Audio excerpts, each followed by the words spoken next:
History. History. Replay page. Play button. अस्सलामुअलैकुम वरहमतुल्लाहि वबरकातुहू। मैं हूं आपका दोस्त, आपका होस्ट सैयद कल्ब मेहदी, और आप देख रहे हैं सरमस्त पोइट्री ऑफिशियल, हक की आवाज़, रूह से रूह तक। आज की स्ट्रीमिंग में हम आपको ऑडियो बुक सुनवाने जा रहे हैं, टेल मी वाई।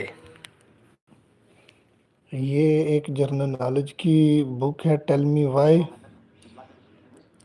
और काफ़ी इंटरेस्टिंग चैप्टर्स हैं इसके अंदर। अगर आप चैनल पर न्यू हैं तो चैनल को सब्सक्राइब करें, लाइव स्ट्रीमिंग को लाइक करें और ज़्यादा से ज़्यादा इसके लिंक को शेयर करें फ्रेंड एंड फैमिली में, और चैनल सब्सक्राइब करते हुए बेल आइकन बटन को लाजमी प्रेस करें और ऑल नोटिफिकेशन के ऊपर सेलेक्ट कर लें, ताकि हर इस तरह की इन्फॉर्मेटिव वीडियो जब भी आए उसका नोटिफिकेशन आपको बर वक्त मौसूल हो सके। आपकी सपोर्ट हमारा हौसला है और हमें आपकी इतनी सपोर्ट चाहिए डियर नाजरीन कि आप सिर्फ चैनल को सब्सक्राइब कर लें और कमेंट सेक्शन बॉक्स में अपनी कीमती राय का इजहार ज़रूर कीजिएगा और ज़रूर बताइएगा कि आप इस वक्त स्ट्रीमिंग जो है हमारी आप कहाँ से सुन रहे हैं। आपको आंसर किया जाएगा। हमारा एक सिलसिला जारी है लाइव स्ट्रीमिंग का, और कल 11 बजे हम आपको सुनाएंगे the live story of Mansoor, और चैप्टर नंबर 3, एपिसोड नंबर 3, जिसका नाम है गंदी सियासत। तो इस वक्त जो हमारा टॉपिक चल रहा है वो हमारी ऑडियो बुक है, tell me why.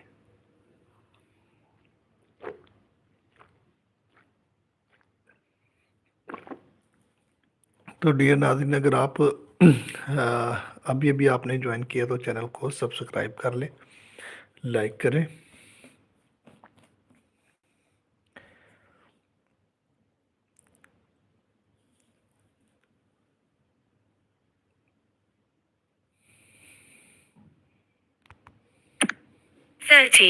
Chapter 1. In her dream, she was still plain and plumpish, her hair streaked with grey. Beyond that, though, everything seemed off kilter. The first thing she noticed was that she floated above herself as she stood in a paddock. She was without her obligatory glasses and wore a floral house dress, not overalls. The images in her dream distorted and reshaped and became even more unreal. Huge sunflowers covered what would really be their well-trampled top paddock. These flowers grew so abnormally bright that they glowed like miniature suns, and she had to shield her eyes with her hand. The brightness became hot, so hot that she moved a forearm over her face. Then the cat growled, a long, guttural note that sounded a warning. He nipped her finger and roused her from the dream. More asleep than awake, she soothed him. What had upset the amiable puss? Her husband shook her. She sat up in bed, puzzled. As she donned her glasses, she saw that he pulled on work boots and a woolen jumper over his long pajamas. Quick, he yelled, shutting their bedroom window. They reached the front veranda but couldn't see anything for the hedge around the house except an orange flash in the night sky. They could feel the intense heat and hear the sinister sound of uncontrolled flames. From the picket fence they saw billows of smoke. Several sheds were alight. Her husband sprinted for the hose, she for the telephone, to call the local fire captain. Page 14. Panic clutched at her chest while she filled buckets of water. Her knees nearly buckled as she dashed towards the outbuildings. Which first? The hay shed was fully involved, a lost cause. The barn or machinery shed. No animals in the barn tonight. The latter, then, as it held the combustibles and expensive equipment. She dumped the water. It did nothing but sizzle. She ran back to the house, detoured to the water trough and returned with soaked woolen blankets.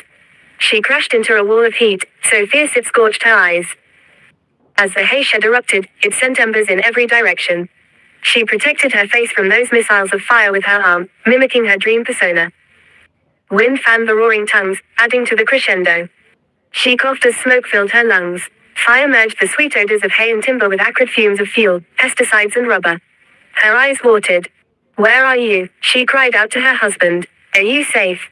She fought the flames harder. She would never give up, on him or the farm. Above the bellow of the fire and rupturing structures and terrified shrieks of sheep and cattle, she couldn't hear a thing. Throat blistered with heat, smoke and yelling for her husband, she couldn't tell if she managed to make a sound or if the screams were only in her head. Then, a hand clasped her shoulder and something struck her temple. She crumpled to the ground. Page 15.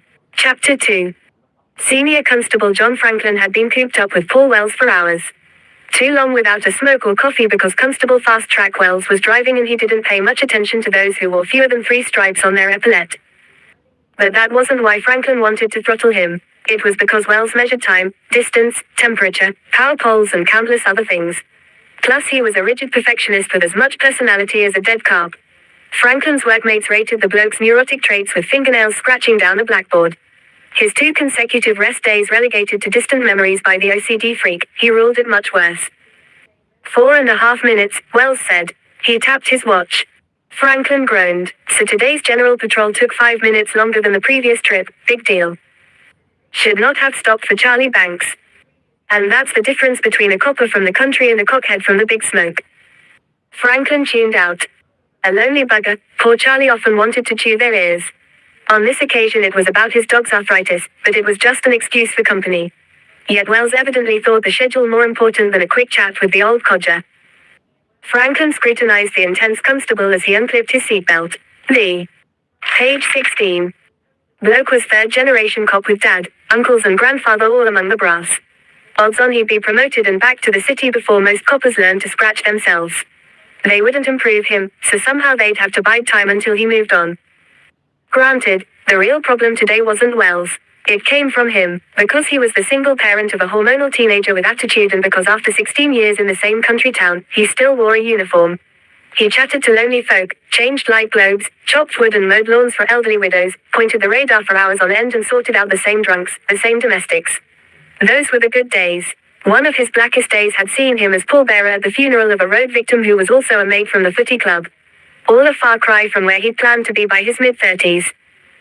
Some days start badly and end up your worst nightmare. She should have seen the ladder in her new pantyhose when she pulled them on this morning. Hell, the need to wear a bloody skirt and heels itself as a damn omen. A sign that she'd end up here, 2 beers down, stomach clenched while she cursed Narcan. Bastard.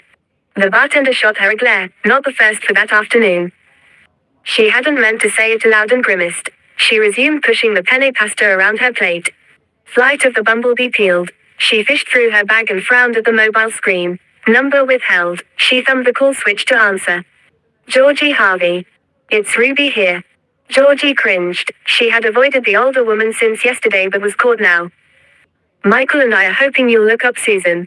What was her name? Susan Petticoat, Prenticast, her neighbor Ruby's supposedly missing friend. Whatever, Georgie wasn't inclined to drive to. Page 17. Hicksville on a wild goose chase. She was saved by Ruby's cry of, "You silly duffer. What have you done?" The phone clunked. Georgie necked some beer and considered hanging up. She couldn't. "I'll have to ring back, love." The call topped off a crap day. Now she felt guilty about dodging her neighbors to boot. Disgruntled, Georgie scanned the room. It ought to have been a wood-paneled bar with punters using the pool table, old-timers arguing companionably over the footy, the call of a horse race on the radio, cheerful, noisy and as comfortable as worn slippers. Not this stark, trendy joint, with its white paint, stainless steel counter, blonde wood seats, piped music and ultra-slick patrons. Even the barman's hair had encountered an oil spill. But this was the closest pub to the courts, and a beer was what she needed after her run-in with Narcan. She speared a mouthful of pasta. It was cold and tasted like spicy cardboard. She pushed the bowl aside. "Can't smoke in here," the bartender said. Georgie glanced at the unlit ciggy between her fingers. She hadn't realized she'd reached for it. She wouldn't have lit up. It was just the beer and smokes fit together perfectly. Pity smoking in pubs had been outlawed. What'd be next, inside people's homes or Melbourne's entire central business district? And was it really a health agenda or simply political? She flicked her black lighter. "I wouldn't," the voice came from behind. She grinned as Matt Gunnison slipped onto a stool and held up 2 fingers with a nod and smile. "How's crime this week, Matt?" The barman had shot daggers at Georgie since her arrival yet beamed as he greeted Matty. "It's keeping me out of the dole queue." Both men laughed. The barman served 2 Coronas, and Matty slapped his shoulder in that matey way of his. Georgie marveled at his easy charm, a handy. Page 18. A tribute for an up-and-coming crime reporter. She could do with a dose if she ever cracked a real writing gig, as opposed to scripting and editing boring business resources. They clinked bottles and swallowed in unison. Matty commented, "Didn't go well then, gee. Have I got loser plastered here?" She slashed a line across her forehead. "Which magistrate did you get?" "Narcan." "Ah," Matty's sigh summed up fronting pedantic Percy, as he was dubbed within the legal circle. By reputation he found against self-represented defendants, Murphy's Law, she drew him. Ah, she mimicked. She tapped the file before her and said, Laird. Laird's your ex-cop. Yeah, he argued the Pasco Vale Road's notorious for metallic reflection distorting radar readings. But their expert rebutted. And pedantic Percy agreed with theirs. When she grimaced, he added, so you lost. No surprise, you were a leadfoot. I'm not that bad. Sure. Well, maybe I am, she conceded. Anyway, I copped a fine, plus legals, though I just saved my license. Have you spoken to AJ yet? Georgie froze. Adam James Gunnison, her live-in lover, also happened to be his brother. And he currently ranked high on her taboo list. She was never happier to hear the Bumblebee tune. While Georgie foraged for her phone, she noticed the sky had clouded over. In the tradition of Melbourne's contrary weather, the beautiful autumn day gyrated to bleak.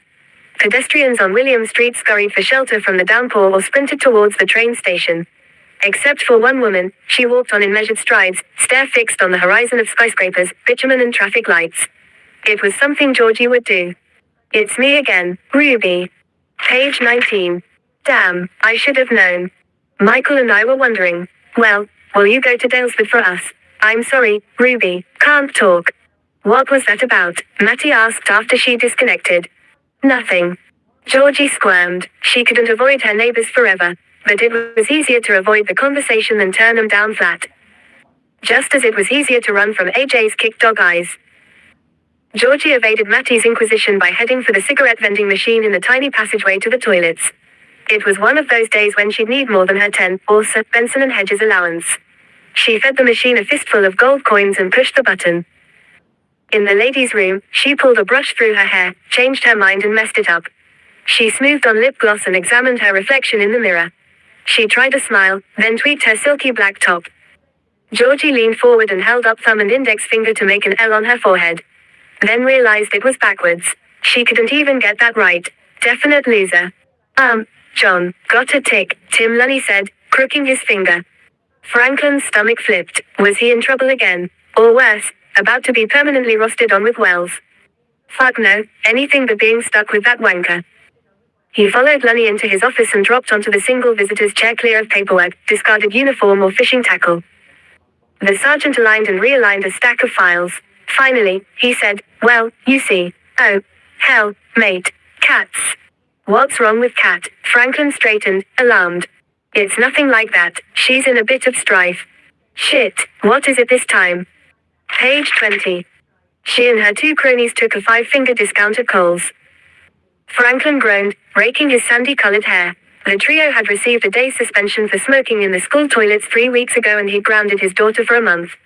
He'd given her time off for good behavior, and here she was, caught shoplifting days later. She's in Vinny's office, Lunny added, patting him awkwardly. Franklin clamped his jaw, squashed on his cap and plucked keys for the marked 4-wheel drive from the board. The 90-second drive felt protracted, and so did the walk of fucking humiliation from the truck through the car park to the innards of the supermarket. Never before had he been as conscious of the downside of living and working in such an intimate community. He knew scores of Dalesford's permanent residents after so long in town. Tight-chested, Franklin pushed through the 2-way door to the labyrinth of offices and storerooms. He and Vinny shook hands, then the store owner cut to the chase. Frankie, we don't need to take this further for a handful of Mars bars. Franklin lifted his palms and let them drop. Come on, the girls are pretty upset, Vinny coaxed, then frowned. Except Narelle King, if it was her alone, he mimed spitting, I'd tell you to throw the book. I don't know. Frankie, put the fear of God in them and then let it be. Go. Still undecided, Franklin thrust open Vinny's door. He saw Kat flanked by her partners in crime on the sofa. While she glared, Lisa turned grey-white and Narelle reclined, blasé. You too. Franklin jerked his head at Lisa and Narelle. Out. When they'd gone, he used his daughter's formal name. Katrina, what happened? She scowled harder. He waited. Kat clasped a hunk of her long hair. She twirled crimped blonde strands in. Page 21. Front of her face, looking through him with clones of his own eyes. While biased and blind to their many similarities, Franklin considered her a stunner. But she was ugly with insolence now. He faced away and leaned on Vinny's desk. He counted to 10, then 20. When he turned, his daughter hadn't budged. What am I doing wrong? Parents had to shoulder some blame. It ate him up to realize he'd failed her somehow. She eye-rolled. Smoking, now this, what next? Franklin hated to see Kat make mistakes. Her next rebellious act could end in heartbreak. She sniffed. I've got nothing to say to you. The utter disappointment in his voice made her flinch. Finally, a reaction. Franklin pulled open the door. Narelle stumbled, caught eavesdropping. We're going to the station. The instant Kat brought Narelle King home, Franklin had identified her as a brazen troublemaker. It wasn't her bottle blonde hair, bazooka boobs, or that she carried a street-savvy sophistication from living in Melbourne until she was 13. Pure and simple, she'd failed Franklin's attitude test then and perpetually since. Even so, he recognized the futility of forbidding Kat's friendship with King. You don't give your teenage daughter yet another reason for defiance. He seized the scruff of King's neck and pushed her forward. Lisa Cantrell snuffled as she trudged in the rear. Franklin sympathized with her. Studious and timid, she was an odd fit with the other two.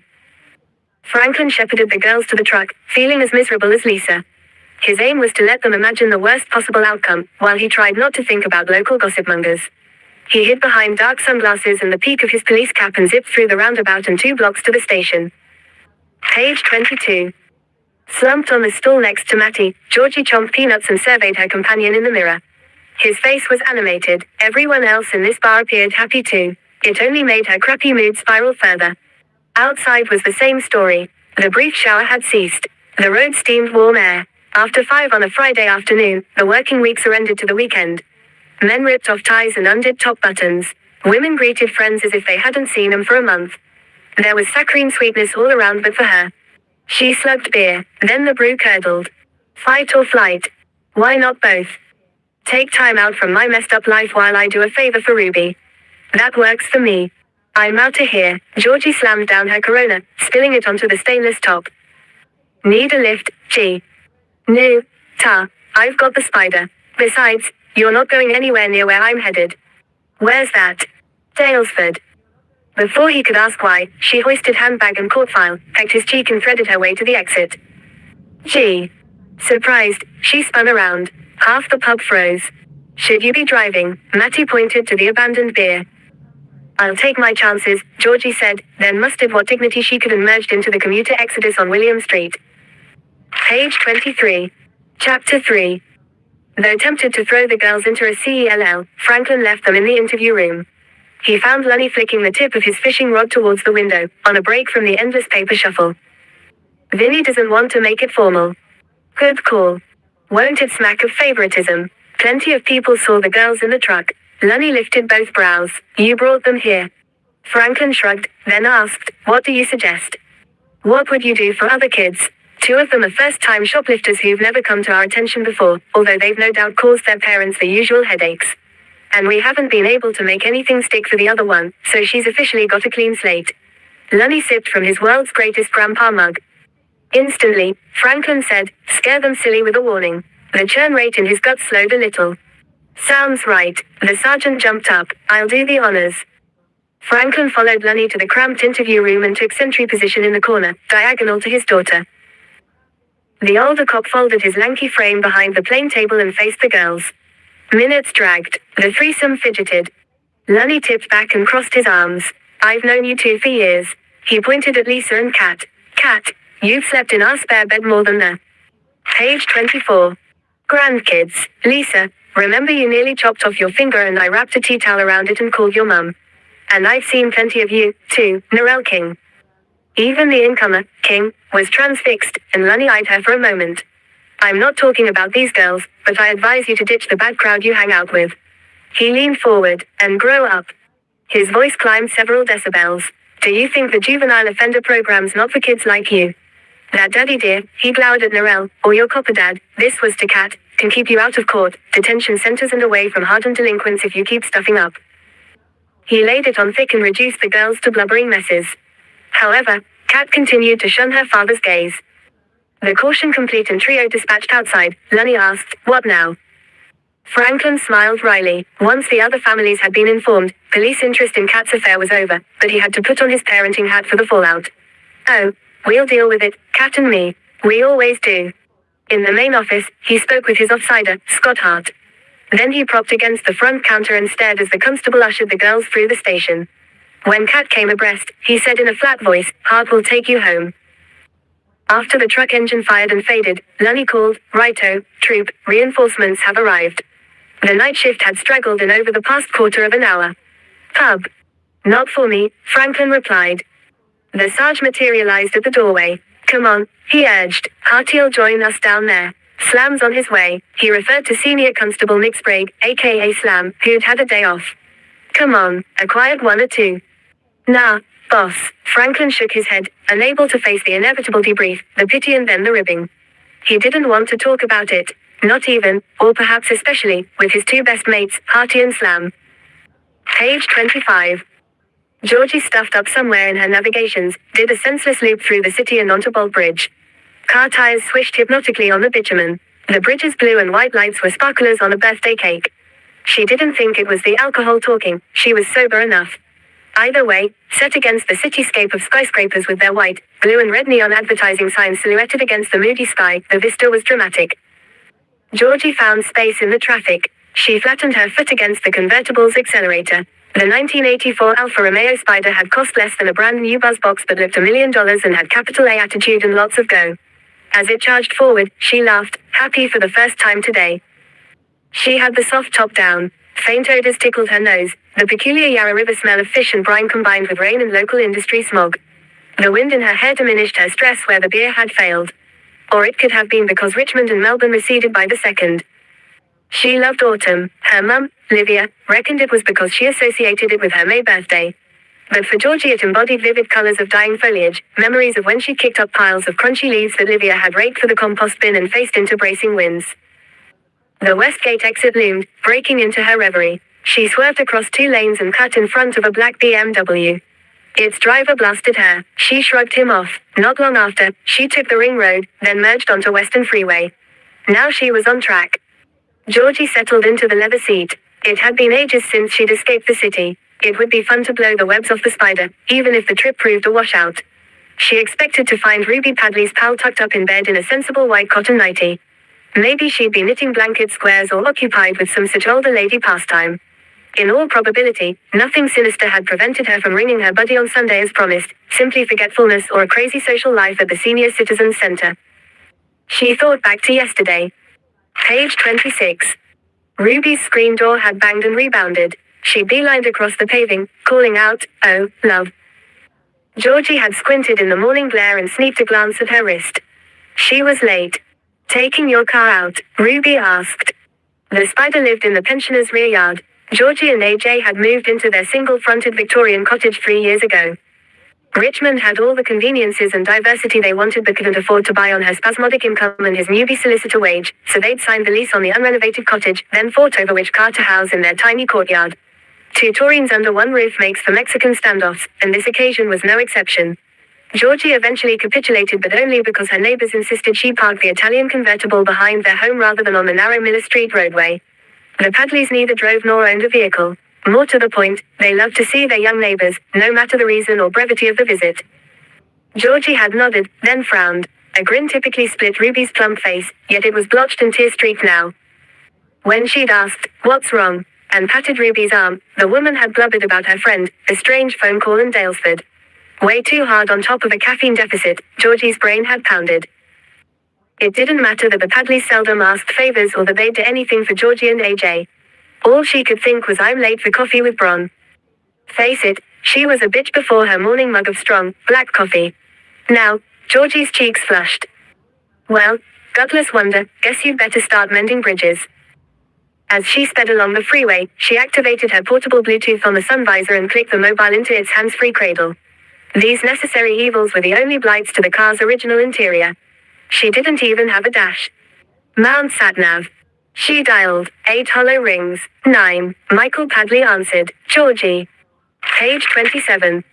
Explained that she was en route to Dalesford. She heard his walking stick tap as he shuffled across the wooden floorboards. He called out to his wife, and his shuffle-tap combination took him out of range.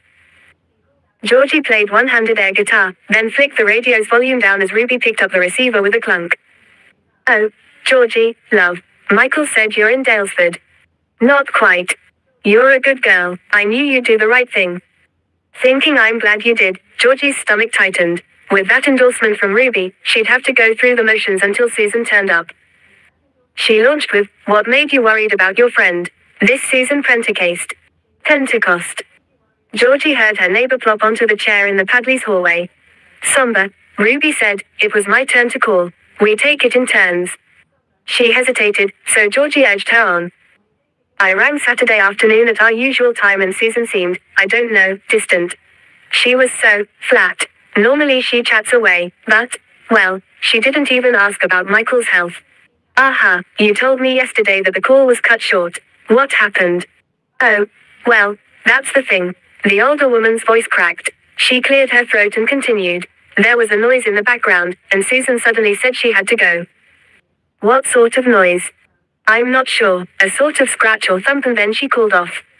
"So, Susan could have made the noise. She could have just stood up quickly and knocked something over. It's probably nothing to worry about." "Well, I suppose." Ruby sounded doubtful, but either way she promised to call the next day. It was her turn then. And she didn't call back, Sunday or since. Page 28. "That's right, love. I've tried all week and haven't been able to." Ruby honked her nose. Was she crying? Georgie wished she could hug her. Ruby cleared her throat again. "I haven't reached her all week. And that's unusual." "Yes, well, she goes away for a few days now and then. But to promise to do something and not do it, well, Susan just doesn't do that. We go back to when we were young tykes, and never, ever, have I known her to do that. Not even after the fire." Georgie started to ask what she meant, but Ruby's next words floored her. "So I know something awful's happened to her." Concern crackled through the invisible telephone connection and hung in there. Georgie shifted her butt on the seat. Ominous words or sensationalism of an older lady. She was contemplating which when Michael called out to Ruby and her neighbor left her hanging. Several minutes later, Ruby said, "I'm back. Sorry about that, love." She sighed. "Poor Michael, it's no fun getting old." Georgie wrinkled her nose and flipped the subject. "How did you and Susan become friends?" She drove one-handed and noted details on a pad. "We were both born and bred on farms in Wichita, near Wedderburn." "Do you know it?" "It's between Bendigo and Mildura." "Close enough." Ruby laughed. "Well anyway, Susan has 4 years on me, and when I was just a tiny thing," Georgie grinned, and convinced the large woman had ever been petite, "she read books to me. You'd have liked her books, being a writer and all. Back then she loved old-fashioned romances and poetry. Georgie read contemporary crime novels, mostly. I didn't understand the half of it, but it was dreamy." Ruby drifted. "Perhaps that's why I turned to theater." Page 29. On the subject of Susan, Georgie prompted, not unkindly. Yes, of course.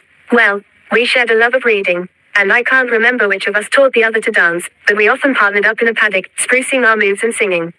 Ruby sniggered. "Actually, she was tone deaf but made a good chorus line." She shrieked, "Ache. We didn't see eye to eye on farming though. She was happiest mucking in with the men to get the job done, whereas I couldn't wait to escape.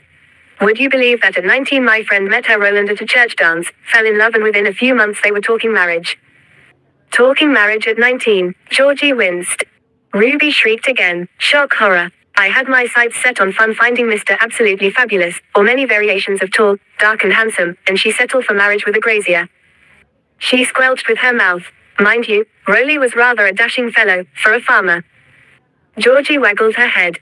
Perhaps sensing impatient vibes, Ruby picked up the pace. "Well, within 2 years, they were hitched, and I'd hit the highway, 17, been kissed and moved to Melbourne.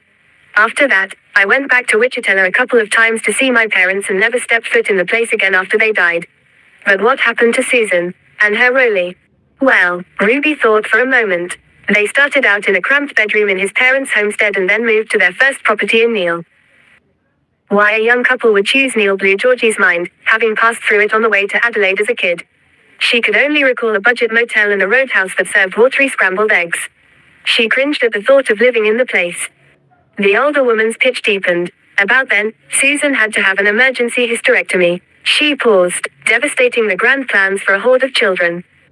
Over their years as neighbors, Ruby had made no secret of 2 things.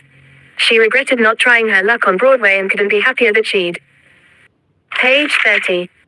Never had kids, not even stepkids via her twilight marriage to Michael. When she repeated, "a horde of children," the words shuddered. Georgie wondered how she'd feel if kids didn't eventuate, relief or regret. Whatever, it was irrelevant to Susan's welfare or whereabouts, and she shook her head, annoyed with her own digression. It was years later, Ruby continued, that they moved to Abergeldy in Hepburn, and she's lived there alone since she lost Rolly. She exhaled loudly. You know, it really was such a, oh, Michael, what a doing to yourself. Hang on, Georgie. Although her friend couldn't see her, Georgie nodded. While Ruby scolded her husband in the background, her thoughts drifted to Hepburn, one of the tiny townships bordering Dalesford in Victoria's popular Mineral Springs region. Aside from the historic bathhouse and a multitude of spa and massage establishments, she found the area had good bookshops and was arty, foodie and pretty with rolling country. It made for a great weekend getaway, and while she couldn't imagine living there herself, she'd take it over Neil or Wichita. Several minutes later, there was a thud of the receiver and Ruby said, where were we?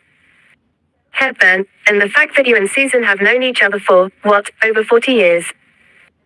Darling, Ruby replied in a Grande Dame voice, it's impolite to discuss a lady's age, indirectly or not. She returned to her normal tone. Actually, more like 50 or thereabouts. And how often would you have seen each other since you left home?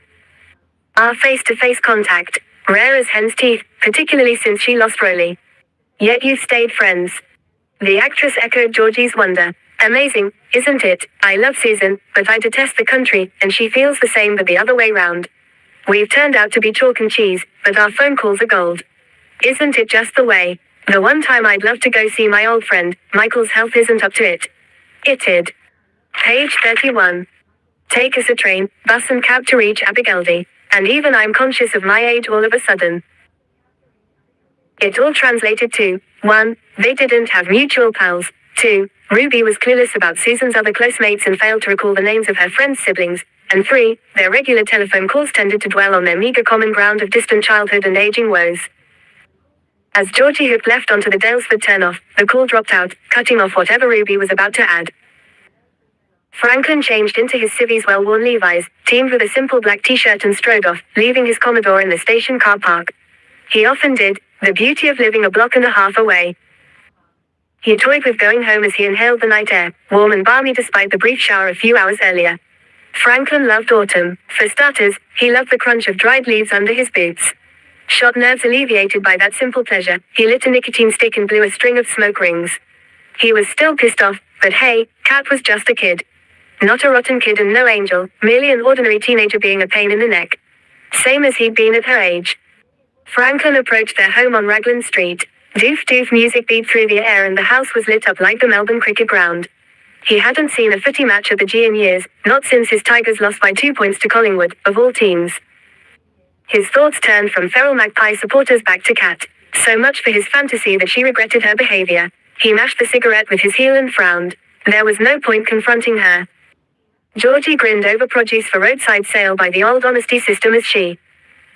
Page 32. Sped past humble farmhouses. Great poo and the misspelled cheap honey were her favorite signs. The thought that the produce and cash would be pinched in a shot in Melbourne made her smile widen.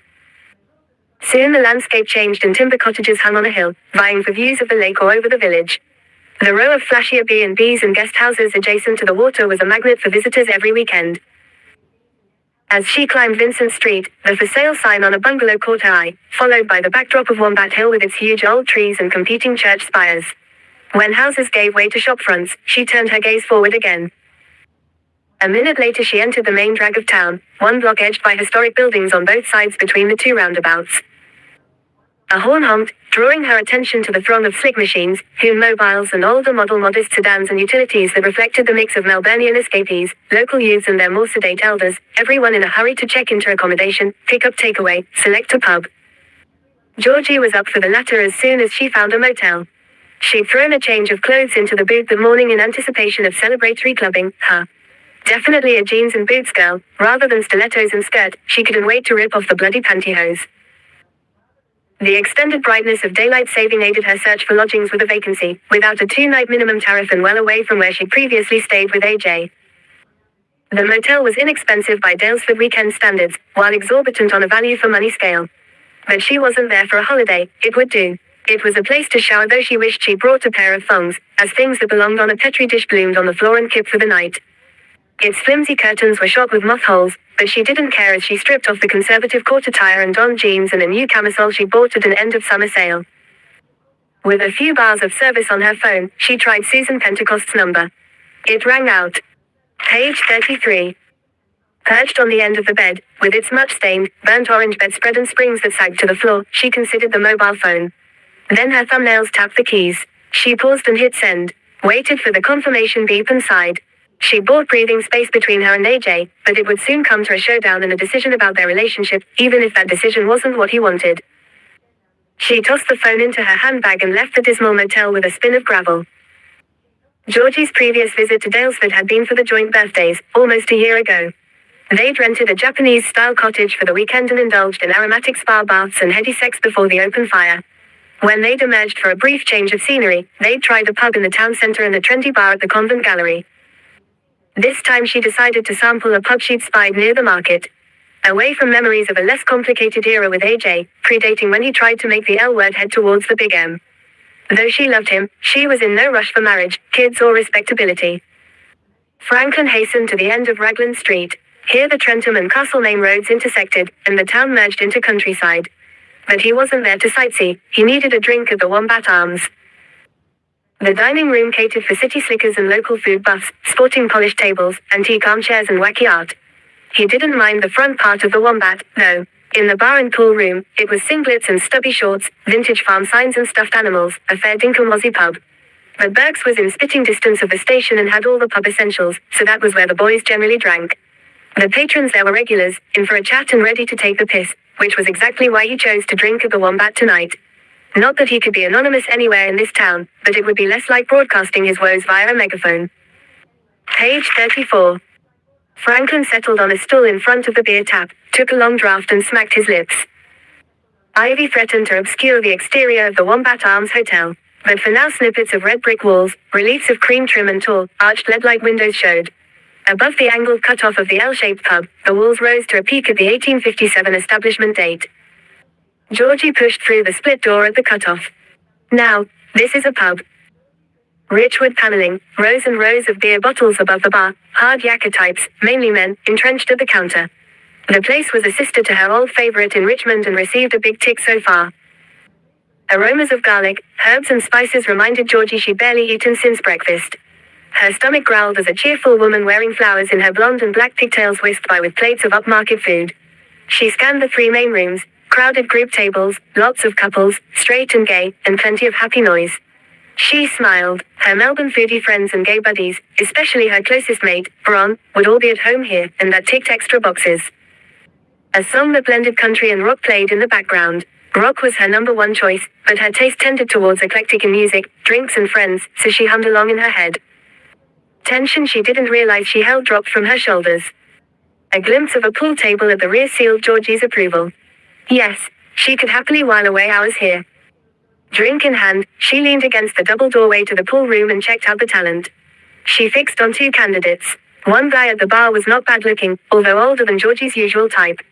He had to be mid-30s, and she was only 28, with a penchant for younger men, like AJ, who was 4 years her junior. She saw several people wave and speak to him. He. Page 35. Brushed him off and concentrated on his beer, not in a good mood. She focused on the younger guy with a honed upper body and tight butt. He chatted with patrons and the female publican, and Georgie concluded he was also a local. He placed $2 on the pool table and waited for a contender. He was spot on, a cute guy with a sense of humor, not too rough around the edges, probably generous with companionship and, most importantly, drinks. A mean pool player and an expert in harmless flirtation, Georgie anticipated a bit of hustle. While she mentally rubbed her hands together, a ripple ran along her scalp and Ruby's earlier words echoed. Franklin half watched a pool game between a bird in black jeans and a bloke he knew from the footy club. Her creamy skin set off smoky brown eyes and a full mouth. She had a great ass and wore a G-string under the jeans. Though not big-breasted, she exposed nice cleavage as she potted a ball. She swished long, dark hair off her face every so often and flirted with her opponent. Franklin didn't recognize her and reckoned she had to be a tourist. Over his second pot, he chewed on Kat's recent scrapes. This fell into one of those times he wished her mother had stayed on the scene. No, amend that. One of those times he wished he wasn't alone on this parenting roller coaster, on the proviso that the right person was alongside. Franklin twirled his glass in his left hand and examined the layer of foam on its sides. A nod to Roz earned another. He scoffed a bag of chips and drained the third pot. Normally he was a master of slow drinking, so his brain took on a fuzzy edge. Fuck it, he wasn't driving. Why not get quietly plastered and forget everything for a few hours? Page 36. Georgie managed to push her conversation with Ruby aside for half a game. But after she potted 2 long shots, she missed an easy one when her friend's voice echoed in her head, to promise to do something, and not do it. I know something awful's happened to her. She sensed that Susan Pentecost needed her and she was letting the chance to help slip away. Georgie blew out her cheeks. Idiot. She tossed her hair and turned her mind to the pool game in the fresh Corona. Autumn again, it used to be her favorite time. She enjoyed the last flush of roses, bulbs sprouting the spidery heads of her treasured pink marines and long, variable days hinting at rain for the parched dams and paddocks. Most of all, she loved the season because it marked when she had met her husband and best friend. But now, instead of relishing the change of season, its withered brown leaves plagued her. She'd tried all means of fighting it. Depression hit weak people, not her, for goodness sake. She had never been an overly emotional woman and was a great believer in a stiff upper lip. Thus if she yielded, the tears were privately shed, wiped away and forgotten. Why couldn't she stop blubbering now, then? Her body racked with tears because it was March and she missed him more and more every anniversary. That adage time heals was a lie. She ached and endured black dreams every day, but the wretchedness intensified each autumn. So much so that her faith scarcely sustained her and her desperation shocked her. One way or another, it had to end. She realized that knowing what is unproven leaves a gap for a spark of hope.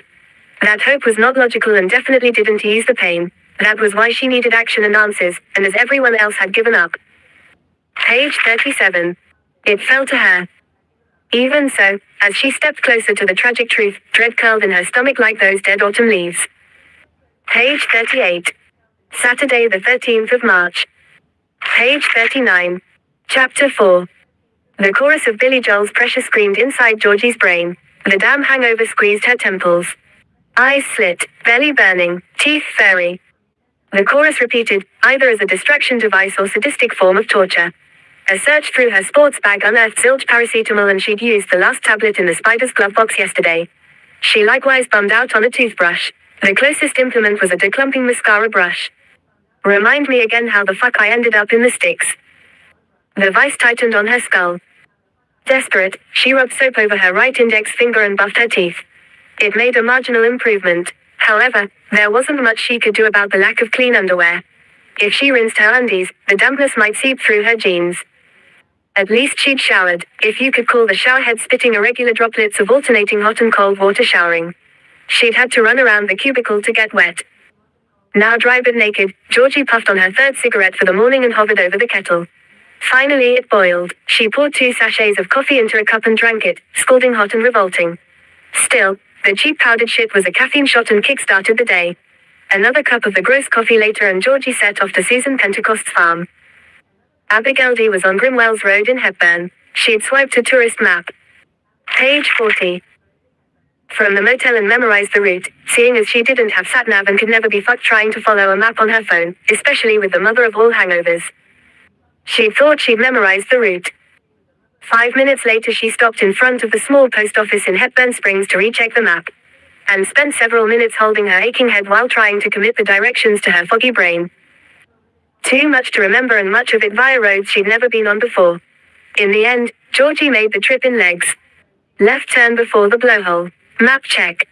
Turn left again onto Bald Hill Road. She lost her spot on the map, swore and refocused. Nearly there, she could do this. Georgie hooked right at Howlong Road. If she reached Shagier's track, she'd missed the Grimwells Road intersection. Ta-da, Grimwells Road.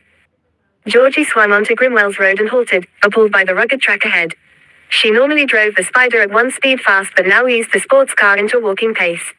Bumps vibrated through the suspension. Gravel struck the black Juco as personal body blows. She cursed the Padleys and Susan Pentecost and her voice jarred, aggravating her hangover.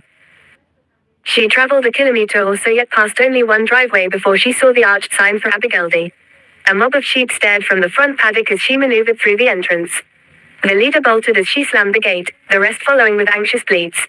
Cattle in a far field lifted their heads, then returned to their munching. The gravel driveway had been recently graded, and Georgie's grip relaxed as she nosed the car through an avenue of large gums. Weeping willows overhung a creek that followed the road. Prior to recent record rainfall across the state, the creek bed had probably been dry and creviced for a decade or more. But water ran now. It rippled with the undulations of the land. She passed several stone outbuildings that looked a century old. A comparatively new barn clashed with these, as did its attached hayshed chocked. Page 41. With golden bales and the machinery shed. At last she reached a wall of lofty cypress bounded by a low white picket fence. Several terracotta chimney pots topped the windbreak. Georgie drew a deep breath and pulled the spider's handbrake. The crunch echoed. What would she find beyond the hedge? Safe bet, Susan, and that the tedious journey had been a waste. Georgie finger-combed tousled hair and noticed sweat pooled at her armpits. It was already steamy under the cloudless blue sky, enough to make anyone perspire, yet hangover and curiosity probably chipped in too. "Ah, you're back," said Tim Lunny, as Franklin and Wells entered the station. "Wells, a bundle of documents needs picking up from the rush. It's ready for you at reception, there's a lad." "Of course, Sarge." "Smarmy prick." The constable pivoted, his skull observed by Franklin alone. Despite the arse-licking tone of Wells's reply, the Sarge apparently read the set of his shoulders and the stiffness of his neck, because he smirked. They all enjoyed razzing Wells, and it was too easy. Pleb jobs such as the pickup from the hotel were shared among the crew, but Wells always took personal affront. Although lowest in the station hierarchy, he believed his connections among the brass set him above such tasks.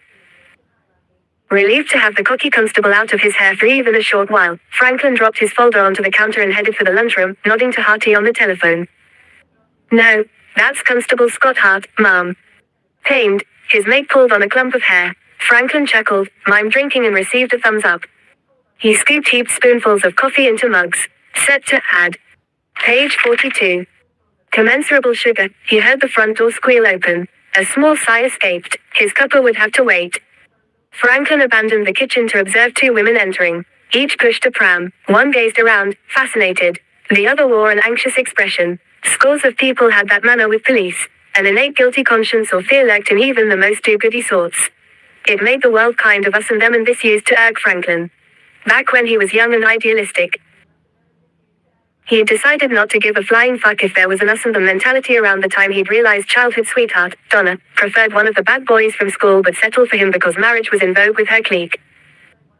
Then she became increasingly negative about his job, took up with the other bloke and left him with the baby, and a cottage worth less than a mortgage in its semi-renovated state that nearly sent him broke when interest rates spiraled. That was ancient history, but probably why nowadays he was unapologetically a cop. So he approached the women with their prams with what he supposed was curiosity and helpfulness, tinged with arrogance. "How can I help you, ladies?" They exchanged glances. The younger turned on a saucer gaze. Up close she looked barely old enough to be a mother. Her cohort, aged mid to late 20s, bobbed her head. The latter's baby whimpered, and she pulled the child from its pram and cuddled it into her chest. Her youthful friend pushed a folded sheet across the counter. The women watched Franklin unfurl it. They watched his eyes travel across the page, pause at the bottom, then reread it. They watched as he plucked the letter via fingertips to one corner and dropped it onto his clipboard.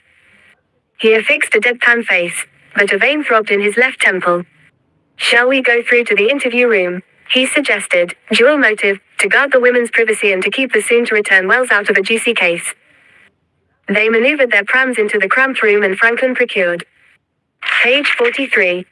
The missing chair from the kitchen. To his embarrassment, the teenager latched her baby onto her breast.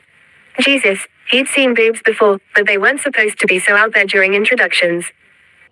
The girl presented herself as Taylor Berkeley. Her suckling son, Callum, was 4 weeks old, as was Lauren Morris's daughter, Millie. Taylor paused and positioned Callum on the other breast, triggering another uncomfortable "where'd I look?" reaction. He scratched his chin and concentrated on the second woman. Lauren's hand trembled as she extracted a crumpled sheet from her handbag and broke the silence. "We realized we both got one yesterday. 2. Holy fuck." Franklin reached for the second poison pen letter. He tried to rein in the buzz, but his brain raced ahead.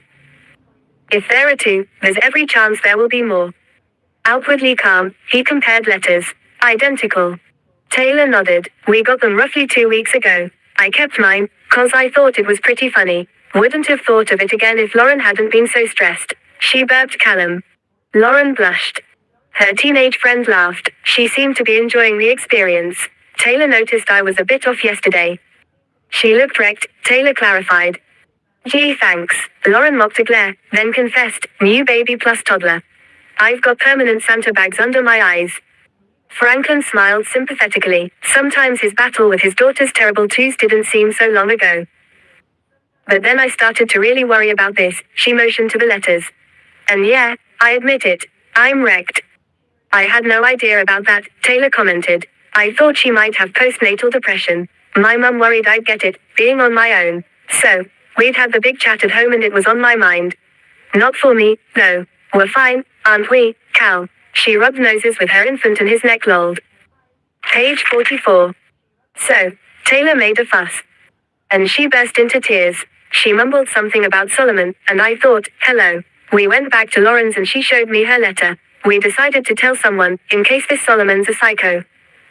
Lauren interrupted, holding up her index finger. Only one person, so we can keep it quiet. Tell the wrong person in this town and you may as well place a classified in the Advocate.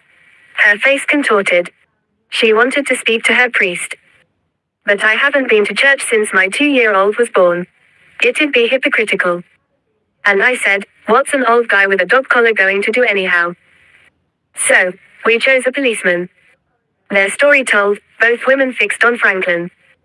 Lauren's expression seemed to say, right, your problem now, fix it. He read Taylor's as this is fun. I'll try to keep it quiet, Franklin said, massaging the crick in his neck. Who'd have thought interviewing could be a spectator sport? No guarantees, though. Now, what can you tell me about this Solomon? Nothing, Taylor said. As he sighed inwardly, she added, that's why we've come to you. After 20 further minutes, Franklin had their background but little more and they departed. He placed the letters in evidence bags although he had 2 chances of the budget stretching to forensics or fingerprinting, Buckley's and none. What's more, he assessed the stock to be ordinary mid-range copy paper that could be picked up from any supermarket. Plus, the fingerprints of Taylor, Lauren and himself would probably obscure the perpetrator's dabs. Moreover, although the letters were handwritten, the calligraphic script could be contrived, concealing more than it revealed of the offender. He jotted details in his battered daybook, his private log on matters that might never come to anything or that he wanted to explore in his own time and deal with in his own way. There would be no mention of Solomon on the day's running sheet and not even Harty or Slam would hear about it. Page 45. Franklin ran over Solomon's words and fought rising excitement. This was the case where he could step up, where he could score big points against Wells, the sweetest incentive of all. The only dampener was whether the wacko stalker presented a harmless or serious threat. Page 46. Chapter 5. Georgie slipped through the gate, her sinuses filled with the cypress pine scent trapped between hedge and weatherboard homestead. It was foreign enough to the city slicker for her to pause. The well-worn tessellated tiles chinked underfoot as she stepped into the shade of the veranda towards the entrance. There was green wicker furniture in front of one of the 2 box bay windows and green planters on either side of the door. Everything appeared cared for, except that the foliage on the standardized rose bushes curled, dehydrated, alive but suffering. What the? She said, startled by her mobile. She glanced at the screen and shrugged. The caller would leave a message. The heavy brass door knocker gave a resounding bang. Her second bang was louder. The echo faded and again all was quiet but for the murmur of sheep and the drone of a distant tractor. Her phone beeped. She listened to the message, David Ruddick, chasing a first aid script. He could wait until later. Susan Pentecost was her more immediate obligation. Georgie followed the checkered paving around the old house, peered in and tested each window. Although the front door and windows were secure, the door at the rear opened at a twist of the knob. Until that moment she'd wondered if it were fact or fallacy that country folk left their homes unlocked. Page 47. As Lunny entered the muster room, Franklin secreted his daybook under a pile of paperwork. How'd you go with Kat? We had breakfast together. It was quiet. Ah. She's not talking to me because I grounded her, again. She thinks it's so unfair. Lunny chuckled. His children's adolescence deep in the past, he'd more than once admitted that he and Maeve enjoyed spoiling the grandkids when it suited and handing them back once they were sick of the monsters. She'll come round. Yeah, I hope so. I miss hearing her chat away, even if every second thing is gay, stupid or too hard. We planned to take a ride after knock-off. Kat had inherited her father's passion for tinkering with the Kawasaki Ninja and loved riding pillion on road trips. But that's not going to happen now. He didn't have long to dwell on personal problems. After a telephone call, he grabbed folder, daybook and keys to the police 4-wheel drive. Wells arrived with the lunches and held up one finger, meaning wait. I'll be free in a minute. Franklin waved and drove away. Franklin 30, Wells Love. The call-out was to a plain cream brick veneer on West Street. A woman stood on the forlorn nature strip. She balanced a baby on her hip and signaled Franklin to stop. He immediately noted her puffy face and the blotched flush of recent tears. Her hand shook as she brushed away strands of black hair. The infant in his tiny sky blue wind cheater and jeans whimpered, affected by the atmosphere. Franklin spotted the early model Corolla hatch before Christina Van Hokel. Page 48. Gestured towards it. Surprised that she hadn't exaggerated, all of the small car's windows had been smashed. He considered the determined effort and type of weapon needed to destroy automobile glass as he picked through chips on the driveway. The interior hadn't fared well either. Among the debris, the baby capsule in the rear was a mess of broken plastic, shredded fabric and shards of glass. The child screamed and screwed his beetroot face into an alien mask. "Bailey, you stop that!" He bellowed again. Christina jiggled him. Her paunch and boobs shook in concert. Was he upset by the noise? Franklin asked. "What? Oh, no, we weren't here. I stayed at a friend's place last night. We found it when we got home, a little while ago, then I rang you." Bailey took a fistful of his mother's hair and tugged. "Ow, stop it. None of your neighbors let you know?" "No." Franklin inspected the bonnet, in particular, the red smears over the white Juco. He wiped a small area, rubbed the glaze between his fingers and sniffed. Synthetic, with a slight smell he couldn't quite recognize. Not blood, thankfully. "Any idea what this is, Christina?" "What?" she said. No idea. Look, I think Bailey needs a nappy change. I'll be inside."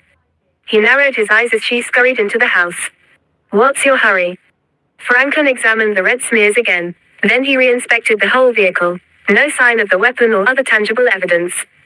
Very little to note, yet he'd still have to complete a mountain of reports for some public servant in Melbourne to later plug into Leap, the central database for the multitude of crap they accumulated every shift. From there, it would come down to witnesses, motive for a drunken braggart to get a body into court and a brand of justice for Christina. Otherwise the case would stagnate. Many did. Page 49. "Hello," he called at the locked security door. "What?" She opened the screen that blocked his entrance. Over her shoulder, he could see a small living room, clean but scented with the baby smells of milk, spew and talc, and littered with toys in bright, primary colors. The beige walls, swirly tan and cream cut and lube carpet and a wall furnace announced a renter's house as much as the mismatch of hand-me-downs. A modern velour lounge suite and large flat-screen television were out of place. "Can I come in?" "Oh, I suppose." She moved aside. He correctly guessed that a cuppa wouldn't be offered. He watched, amused, as she sank onto the couch, then pulled herself upright on its edge. Seconds later, she jumped up and paced the floor, snatched Bailey from his colorful playmat and nestled him into her chest as she perched on the other armchair. She was definitely edgy, but it had been a violent attack. Franklin extracted the basics and next inquired if anything had been stolen. "Oh, no, it was nothing like." Christina stopped. "No, nothing was taken." She rubbed her free hand compulsively over her thigh. Bailey cooed and grabbed another handful of hair. "What were your movements in the past 24 hours? "Okay, well, we went shopping in the morning." "Don't do that, Bailey, it hurts." "Yeah, after shopping, I went over to a friend's place." "The same person you were with later?" "Number. We had tea at home Bales, and I took Bailey over to my mum's. She lives in Hepburn Springs and came back here for a bit. It would have been 9ish, maybe, when my friend picked me up. I remember that the party across the road was cranking up. The Barker boys play their music really loud and finish late. Well, morning, you know. I think it must have happened while the party was on. Otherwise one of the neighbors would have noticed and called me. And it couldn't have occurred before you were picked up." "No, I would have spotted it, for sure. I haven't had the car long and always." Page 50. "Check it before I go out."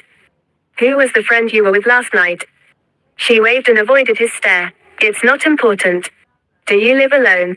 "No, I live with my 5-month-old, she retorted. "Only the two of you." Franklin was undeterred. He needed a picture of the Van Hokel family. "If it's any of your business, I'm on my own." "Okay, I don't live with Bailey's dad. Is that all right with you?" He moved on. "Have you had other recent trouble? Vandalism, threats, relationship issues, something that this attack might relate to?" She rose and walked to the unlit wall heater, as if seeking comfort. "Not that I can think of. It's just kids, isn't it?" "Oh, Have there been issues with youths in the neighborhood lately? Although nothing had reached the police station and it generally didn't take long for word to get around in this small town, the community could be dealing with strife internally. Number. Not that I can think of. Do you know who's responsible, Christina? He probed. She moved from the heater to the window overlooking the driveway and thus the damaged hatch. Number. Of course not, but the back of her neck flushed, and her voice sounded strained. You have no idea who or why, Franklin pressed. She shook her head. What about the red substance on the bonnet? Was it there beforehand? Oh, it could have been. I'm not sure, she replied. She just contradicted her earlier statement that she habitually checked her recently acquired Corolla. What do you think it is? That's your job, she spat. Is the car insured? Insurance fraud was a possible motive, but if Christina was an innocent victim, he hoped she had the means to get the car back on the Page 51. Road. I could only afford third-party, fire and theft. What's that got to do with it? Why don't you get on with your job? I have to put my baby down. Franklin clamped his lips, considering her mood swing from rattled to defensive. She was either premenstrual or concealing something. Expelled from the Van Hokel home, Franklin did a door-to-door of the neighbors. He made notes. Christina hadn't told him everything she knew. What's she hiding? Leaving the door unlocked is an invitation, Georgie murmured. In fact, she'd been invited by Ruby, so she slipped into the kitchen with a tentative, hello. Mrs. Pentecost. She hovered in the doorway, admiring the room's homeliness. It was large and well-equipped but simple with its laminate benches and painted 2-by-1 frame cupboards. The array of canisters and spice jars and the freestanding double oven suggested its owner loved to bake. Susan, she raised her voice. Anyone? She scratched her arm. What harm in taking a peek? There was no one to see it, unless Susan lay in bed in her sensible white cotton nightie. Georgie couldn't go home and tell the Padleys she'd given up at the first hurdle. And in order to get this obligation off her back, she had to locate the farm woman sooner rather than later. Georgie heard a clock tick. The ceiling creaked as timbers expanded in the heat. She sensed being watched. She did a quick 360-degree turn. Another, hello, went unanswered, and she shook off the prickly feeling as her overactive imagination. Apart from a small batch of clean dishes on the draining board, everything in the kitchen seemed in its place. There was no sign of life, or death. No indication a person had left in a hurry or under duress. Only a carton of soy milk. Page 52. Past its use-by date stuck out. In the walk-in pantry, Georgie spotted a packet of paracetamol. She hesitated, then swallowed 3 to assuage her thudding temples and tossing stomach. She reasoned it wasn't theft. Susan would have offered them. Grandma Harvey would have said, in for a penny, in for a pound. Or perhaps, a stitch in time saves 9. She nodded. So stop bullshitting, Harvey. Maybe Susan had left a handy note beside the phone, or knocked herself out in the shower, left helpless on the floor. She'd come this far and so would search every nook of this house if that's what it took. Besides, she was getting more curious about Susan as she went along. Adjacent to the kitchen were the laundry, toilet and sunroom. In the latter, folded newspaper dated the 6th of March 7 days ago sat atop a coffee table, along with a set of glasses. They were bulky, Clark Kent style. Georgie tested them. The prescription lenses distorted her vision. She knew her dad couldn't have survived without his reading specs. If Susan Pentecost was on a trip, why had she left hers at home? Page 53. Chapter 6. Georgie moved to the bathroom next. Tidy, basin and shower both dry. Her phone beeped. She read the text. Rosie from the Occupational Health and Safety Committee had written, David's on warpath. Her overuse of capitals and lack of punctuation irritated Georgie, who punched delete. A bedroom opposite the bathroom was small and impersonal, unlike the next room. Here there were knickknacks on the dressing table, underwear, very sensible bone-colored knickers and brass, and, in the wardrobe, a few equally conservative garments for an older woman with poor taste. The single bed was made up. Fluffy pillows cloaked in pure white embroidered slips matched the quilt. The linen still held fold marks. A regular female visitor, not a permanent occupant, used this room. She moved on. Ow, she bashed her hip on the corner of a hall table. The phone handset. Georgie lifted it to her ear and heard a normal dial tone. Let's see, she dialed. The bumblebee tune went off inside her handbag and with it the defective phone theory as explanation for Susan's silence. She swore. There was no handy note by the phone either. Then she heard scratching. Georgie froze. What the hell was that? She strained, considered abandoning the search and told herself not to be a. Page 54. Worse. Eventually, she dismissed it as creepy rodents and entered the next bedroom. An initial scan here revealed no body asleep, unconscious or otherwise, in bed or on the floor. That established, she noted details. The mid-sized room was dominated by a suite of double bed, twin wardrobes and dressing table. The recently buffed veneer pieces were as new, but Georgie knew they dated from the 1940s and would have been second-hand when acquired by the Pentecosts because her grandma Harvey had had a similar set when she was alive. Georgie leaned over the dressing table. A muffled thump on the bed made the bed springs rattle and robe doors vibrate. She jumped. Bloody hell, you gave me a fright. A fat tabby gazed at her with crinkled eyes, as if amused to have caused such a stir. Georgie approached, extending a downward-facing hand and let the cat sniff it, before she rubbed its glossy coat and tickled its chin. She gently sat next to the cat and checked the small brass love heart on its collar. Hiya, Oscar, where's your mum? The cat meowed. He rubbed his head against Georgie's side and climbed into her lap. Careful there, mate. Georgie extracted one of his claws from her thigh. She petted his head. You don't seem hungry, just lonely. Oscar shook his head, spittle flying. His pupils dilated simultaneously with a wail. Shush, Oscar, she'll be home soon. He purred. Georgie placed him on the floral eiderdown and resumed her inspection. The first wardrobe contained men's clothing, musty with disuse and mothballs. The second revealed well-ordered women's attire. Susan can't have taken much with her, she told the cat. A few empty hangers, couple of spaces for shoes. Georgie lifted the lid on the sole shoebox, finding a stash of letters. This'd be worth a closer look, don't you think? She put the box aside as Oscar jumped off the bed and headbutted her right. Page 55. Calf. This your mum? The sepia photo she lifted from a group of 3 on a bedside table showed a young bride ducking through a confetti snowstorm as her new husband pulled her towards a Buick. She glowed with happiness and, by the way he tugged at his wife, Georgie imagined he itched for the wedding night. Among the cheery crowd was a minister with clasped hands and a euphoric expression. The second, similarly framed portrait was of the groom, slightly older, still dashing and with a mischievous gleam in his eyes. He was one of the subjects in the third photo, now middle-aged, wearing a charcoal shirt under a navy cardigan, hair and moustache silver grey. A crease encircled his chin up to flushed cheeks in a second smile, and his pale grey irises were offset by the deep laughter trenches that surrounded them. Georgie peered at the second subject in that photo. So you're Ruby's mate, Susan, all grown up. Susan had not aged as gracefully as her husband, Rolly. She wore square, silver-framed glasses and a plain cross at the neck of her pinstriped, black skirt suit. Her mouse brown hair was streaked with grey. Her upper lip had little puckers and her chin a frosting of bristles. But Susan's eyes shone as sincerely as Rolly's, and girlish dimples imprinted her cheeks. The couple held hands at an open-air function. Oscar swatted Georgie's ankles as she moved to one of the front rooms. It was a formal drawing room and brimmed with antique furniture, tapestries and prissy floor rugs.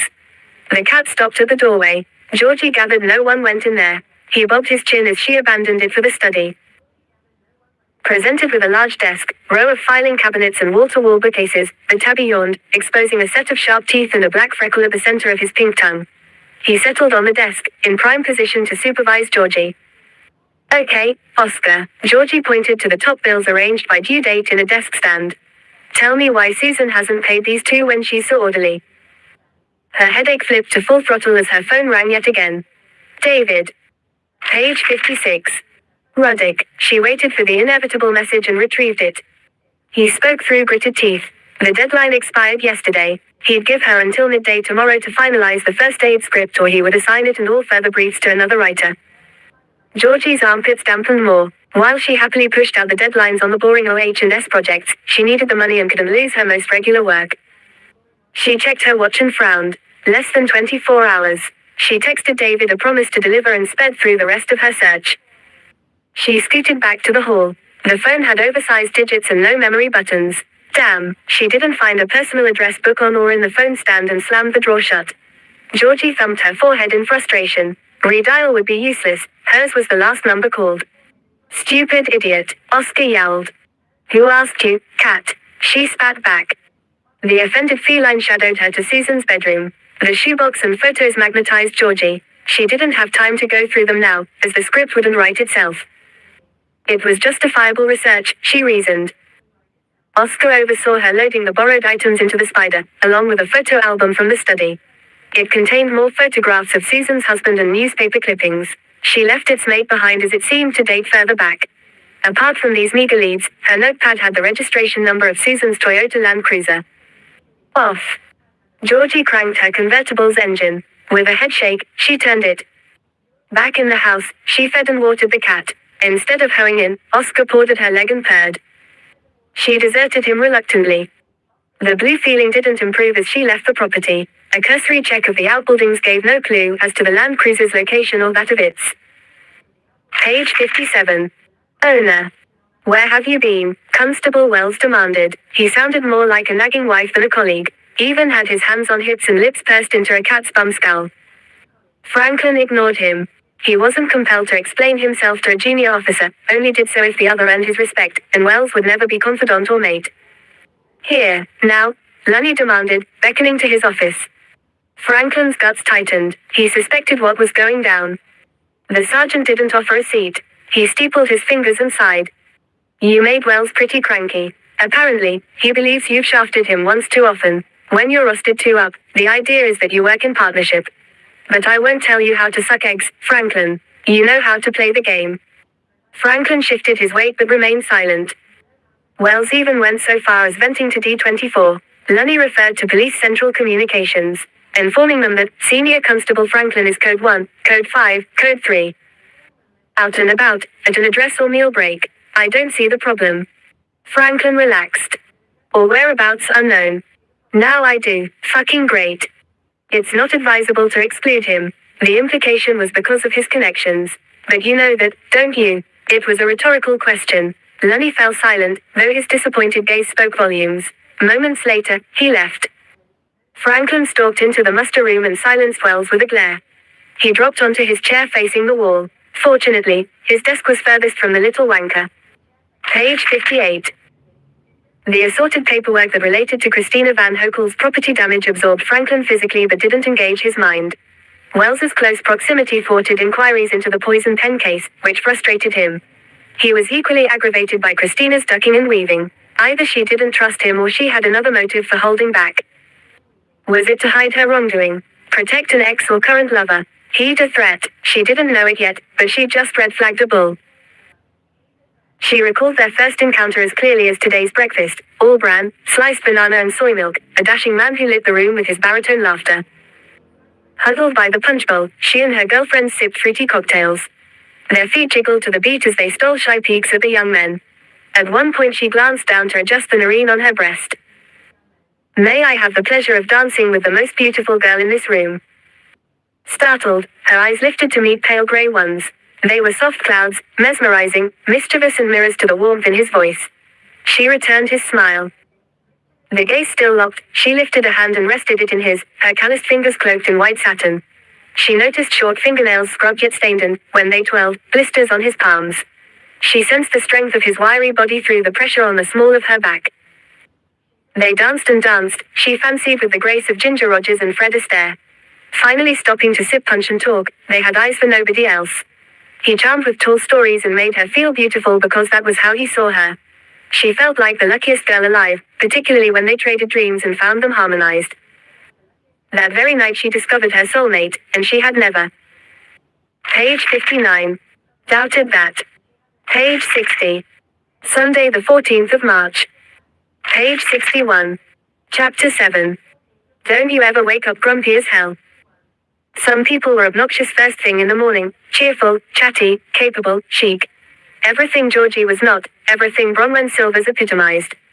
Yet despite the differences, they'd clicked during high school, been flatmates, backpackers and fruit-picking partners in their late teens and continued to be bosom buddies in their 20s. Bron leaned against the windowsill. When she laughed, her carrot-red bobbed hair flashed in the morning sun.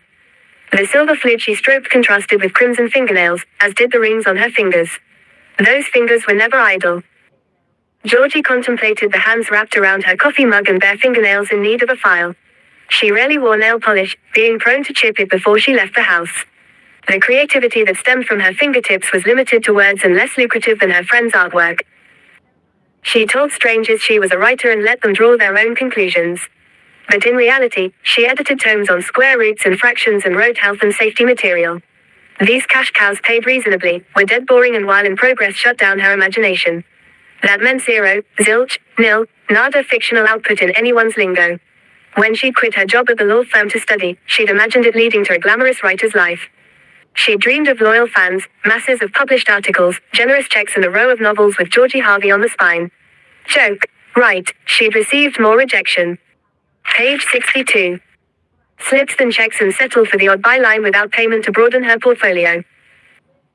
Conversely, Bron's 2 solo exhibitions in the past 12 months alone had been sellouts, and patrons were queuing up for commissions. She lived comfortably on the proceeds of her contemporary pastels. Georgie was proud and envious. She waved to Joanna Holt, who dropped a kiss on her partner's cheek and rushed out, wearing Blundstone boots, jeans ripped at the knees and a grungy t-shirt. Wisps of grey and ash blonde mottled hair already escaped the ponytail secured by an ordinary elastic band. She's chucking bricks today, Bron said it with a go-figure gesture, but Georgie knew what lay behind that bravado. As Jo approached her 40th birthday, a pap test had highlighted a low-grade lesion in her cervix. It scared the shit out of them all, not least Bron and Jo. The pre-cancer was excised and Jo's prognosis was excellent, but the experience had triggered a deep soul search and respite from her high-flying accountancy career. You and Jo cruise along, don't you? Unlike you and Adam, Gigi. I suppose we do, though occasionally I pick a fight for fun. Bron sniggered. Sometimes she drives me nuts, agreeing with everything I say, no matter how stupid. I don't need to try to stir AJ. It happens by itself. Is that why you're avoiding him today? Georgie wrinkled her nose. She'd escaped to Bron's for a stay on both the script and AJ. He'd been a dogged shadow last night, asking annoying questions. About the court case, where she'd been the previous evening and why she was pissed off with him. How much did you tell him about Dalesford? He got the bare bones, that'll do, Georgie replied. I'm a grown woman and don't have to report my every move. All grown up, intelligent and independent, huh, Georgie girl. Georgie shrugged. Page 63. And that's why you insisted on representing yourself in court, and lost, instead of using one of Adam's associates. Because you're so intelligent. No one likes a smart ass, Georgie retorted with an eye roll. Okay, so stress independent. He'd frown on me going into Susan's house and freak out that I borrowed her stuff. He'd tell me I don't know what I'm doing and shouldn't get involved. And that'd make me all the more determined. Franklin placed hands on hips and winged his arms sideways to block the entrance to the tab. Paul Wells tried to push through from behind him. Franklin bent his knees to reinforce his stance. I'll sort it, let me through. Engrossed in the chaotic scene before him, Franklin snorted exasperated streams of air from his nostrils. Wells was an idiot and would charge right in without summing up first. He inhaled to focus his mind and caught a whiff of cow dung and sweat. Now he pinpointed the melee culprits in the far right pocket of the shop. High-pitched threats and blows flew between these two young males. Call yourself a mate, I'll kill you. As if, you're too much of a pussy. Franklin frowned as the tall bloke rained blows on the shorter one's torso. He knew these jokers, they were thick as thieves normally. Several bystanders cheered and egged the blokes on. They looked like kids in a schoolyard about to call fight. Fight, fight. Lee smacked at Ryan's fists. Ryan's punches grew wilder and faster. His face turned fiery red with exertion and fury. Imbecile, Wells hissed just loud enough for his partner to hear. Franklin itched to punch Wells but would never give him the satisfaction. He couldn't wait to be rid of the conceited, privileged cockhead who took up space at their station. The greenest of green probationary constables, as long as they didn't have connections to the brass, would be an asset by comparison. Page 64. Let me through, Franklin. Franklin ignored Wells and continued his assessment of the betting agency. He needed to know what the brawl was about and sorted before someone copped a serious injury. He reckoned Ryan was the instigator of the fight and Lee had seriously upset his mate. A woman, it's gotta be about a woman. Franklin couldn't imagine anything else getting between these two. Inside the doorway to his left were Roger and Mick, the father-son team of farmers from Abergeldy. They debated the next race in loud ochre accents. Think we should put $10 on Nancy's reign, Dad? You dumb prick, there was a world of hurt in Ryan's words. Each way or on the nose. Hunters in front of the televisions shot angry glances at the fray between Ryan and Lee and towards Mick and Roger, who'd lifted their voices over the ruckus. The blokes cursed, turned back to the screens and strained to hear their race. They'd be annoyed at a masked robber with a sawn-off shotgun if he interrupted the gambling fix. Franklin didn't flag immediate risk to anyone but the two combatants. Yet things could swiftly escalate with a surge of testosterone and adrenaline. At Ryan's next taunt, he called to the two brawlers, "Righto, you two. What's going on?" Most of the punters craned their necks towards Franklin, but the Abigaildi farmers continued the deliberations. Meters in front, Ryan jabbed Lee's face, left then right. To Franklin's relief and amusement, both skimmed the shorter bloke's jaw. "Hey, are you too thick or deaf?" Franklin raised his volume over the din and let three patrons exit. He saw why the manager had called the station. The fracas was costing the tab business and could end up with the shop trashed or one of these bluing knuckleheads comatose. "Cut it out," he shouted. Nick and Roger glanced at the policeman and nodded together. He hadn't addressed them, so they resumed the debate. Lee seemed to be more than protecting himself now. He threw an uppercut that would have been perfect if Ryan. Page 65. Hadn't tripped. The Abigaildi farmers paused, chuckled and turned away. Franklin stepped forward just as the brawling men fell into the cluster of customers near the televisions. As one, the gambling addicts pushed away the two young blokes like a battering ram. Ryan and Lee ricocheted across the room. The scene was almost comical, especially when Roger and Mick finally chose their next horse as if nothing else was going on. Franklin nudged past the farmers. He eluded Lee's elbow.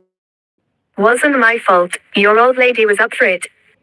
Spittle flew from Ryan's mouth as he counted, "She's me wife, ya bastard. And you're supposed to be me best mate." Franklin collared the aggrieved man in the midst of winding a fist. The mob chortled, then lost interest. "I was right, it's about a woman." He nodded to himself. Lee's done the dirty deed with Ryan's wife. He still restrained Ryan and gave Lee a look that warned him not to try anything. He said to the tab manager, "These two cause any damage?" The manager shook his head with a discreet smile. "All right then, we're going to have coffee and shoot the breeze, boys." "Rather have a beer," Ryan said. His old mate grinned, seconded the motion, then scowled. "We need to take this down to the station," Wells said. Franklin glared at him. "No need for that, constable. In fact, you can tootle off. The boys and I are going for a cuppa." "Hey," said Ryan, "why should I have a coffee with this bastard?" "Because I said so," Franklin replied, shooing Wells. "You could have your coffee and we could have a beer at the Rush." Alcohol was the last thing these jokers needed. Their breath already reeked of it. Page 66. AJ was out when Georgie returned. Sort of relieved, she settled into the study, accompanied as usual by the cat and dog. She mulled Bron's advice on her love life and procrastinated with coffee and cigarette breaks while the clock ticked towards the script deadline. Eventually, she scratched a passable draft and orbited the document to David Ruddick. Her watch, made it. She clipped her notepad as she sprawled back in her chair. When she bent to retrieve it, the points jotted while driving to Dalesford caught her attention. Most prominent on the page was Susan's telephone number. Even before the first call, eyes fixed on the phone, as he waited for his mum to answer it. She imagined the cat's misery after the final ring echoed through the house and replaced the receiver. Fortunately, after much complaint, Franklin got the blokes settled at the Pastry King Cafe. "Righto, I gather you've had a falling out." "He screwed my missus," shouted back. Frank did. A couple at another table their heads and leaned on the counter to watch. "That's not the point." "Yeah. Okay, fellas, Frank." "Ryan, what happened?" He'd set an eye on things while he sorted the feud. Through the window he saw in reverse from the center island parking despite signs prohibiting it. She pulled her burgundy Camry into the path of a white Ford Econovan. Lee. Page 67. Latter locked up, followed by a stream of cars behind it. All marginally avoided impact but let off frenzied horns. The Camry sailed away, and Franklin thanked his lucky stars that he didn't have to deal with a multi-car pileup on Vincent Street. Imagine explaining that to the district inspector. He noted the men had toned down. "Well, Lee, what's your side?" A flood of customers filled the shop, keeping the assistants busy. He still listened to the shorter bloke's version and the occasional outburst from the other while he helped a woman maneuver her pram through the throng. She ordered a cappuccino and squeezed onto a nearby chair. "Okay, so what do you plan to do about?" "I dunno," Lee said. Ryan shrugged. "You've been mates forever." They grunted. So, why don't you, Franklin nodded to Lee, apologize to your buddy? And you, he told Ryan, accept his apology. This suggestion triggered an uproar that silenced everyone else in the shop. The young mother sat taller to better observe. She unconsciously ran her finger around the rim of her cup. Franklin raised his brows, satisfied the boys were close to a resolution. Look, I'm sorry, mate. Shouldn't have done it. Ryan stared at his old friend, whose eyes were stuck on the tabletop. She's always been a bit of a tart, I suppose, he conceded. He scowled when his mate vigorously agreed, yet extended a hand and declared, reckon we can both do better than her. Franklin thought, yes. Please. Wanna have a beer, mate? Left Franklin abandoned. He watched the men cross the street pulsing with day trippers and locals. Ryan grabbed his buddy in a headlock, jabbed without contact. They laughed and headed for the rush. Page 68. Within minutes of her email to Ruddick, Georgie had morphed from triumphant to gloomy. Where are you, Susan? She remembered the woman's stuff was still in the spider and jumped up, alarming her own cat. The tortoiseshell had been curled next to the laptop, accepting the occasional stroke over her ears as the computer warmed her belly. Phoebe hissed and stalked to her cat flap. Georgie beat her to the door. Minutes later, she sat cross-legged on the floor, shoes off. The stash from the farm, the photographs, album and shoebox surrounded her and would perhaps provide a clue to Susan Pentecost's location. She tossed the lid off the box originally containing size 8 beige court shoes and tipped out the letters. Georgie extracted one at random and unfolded the sheet of faint ruled paper. She leaned against the retro, black velvet couch. Dear Susan. The old water tank has given way. No more dips on top of the tower on hot days. It seems everything, and nothing, changes. Rather like my letters. I sit beside the window, looking at the countryside but not seeing it. I gather my pen, full of thoughts of what I shall write to you, and then the ideas disappear and the page has yet again only a few ramblings of a silly old man. I wish my letters were on par with yours, newsy, cheerful and energetic. Write soon. Jack. Page 69. The undated letter also lacked a return address. The handwriting connections which bore a strong resemblance to Grandma Harvey's style. Intrigued whether Jack was Susan's lover, Georgie scooped up the pile, flipped it over and, with luck, back to its original order. She plucked the topmost note, her posture a little more erect. Dear Susan. Little has changed since my last letter. Days are busy, albeit somewhat tedious. There is a lack of highlights in my life, self-inflicted, it is true, which is frightening. If it is already dull while I am active and able to drive, imagine when aging gets the better of me. I must say how sorry I am that Rowley's fate remains a puzzle. It is without a doubt a barrier to moving on. Not that you have to, of course. One good thing about growing older is that nobody can tell us what to do. I will leave this note here and hope to hear from you shortly. Jack.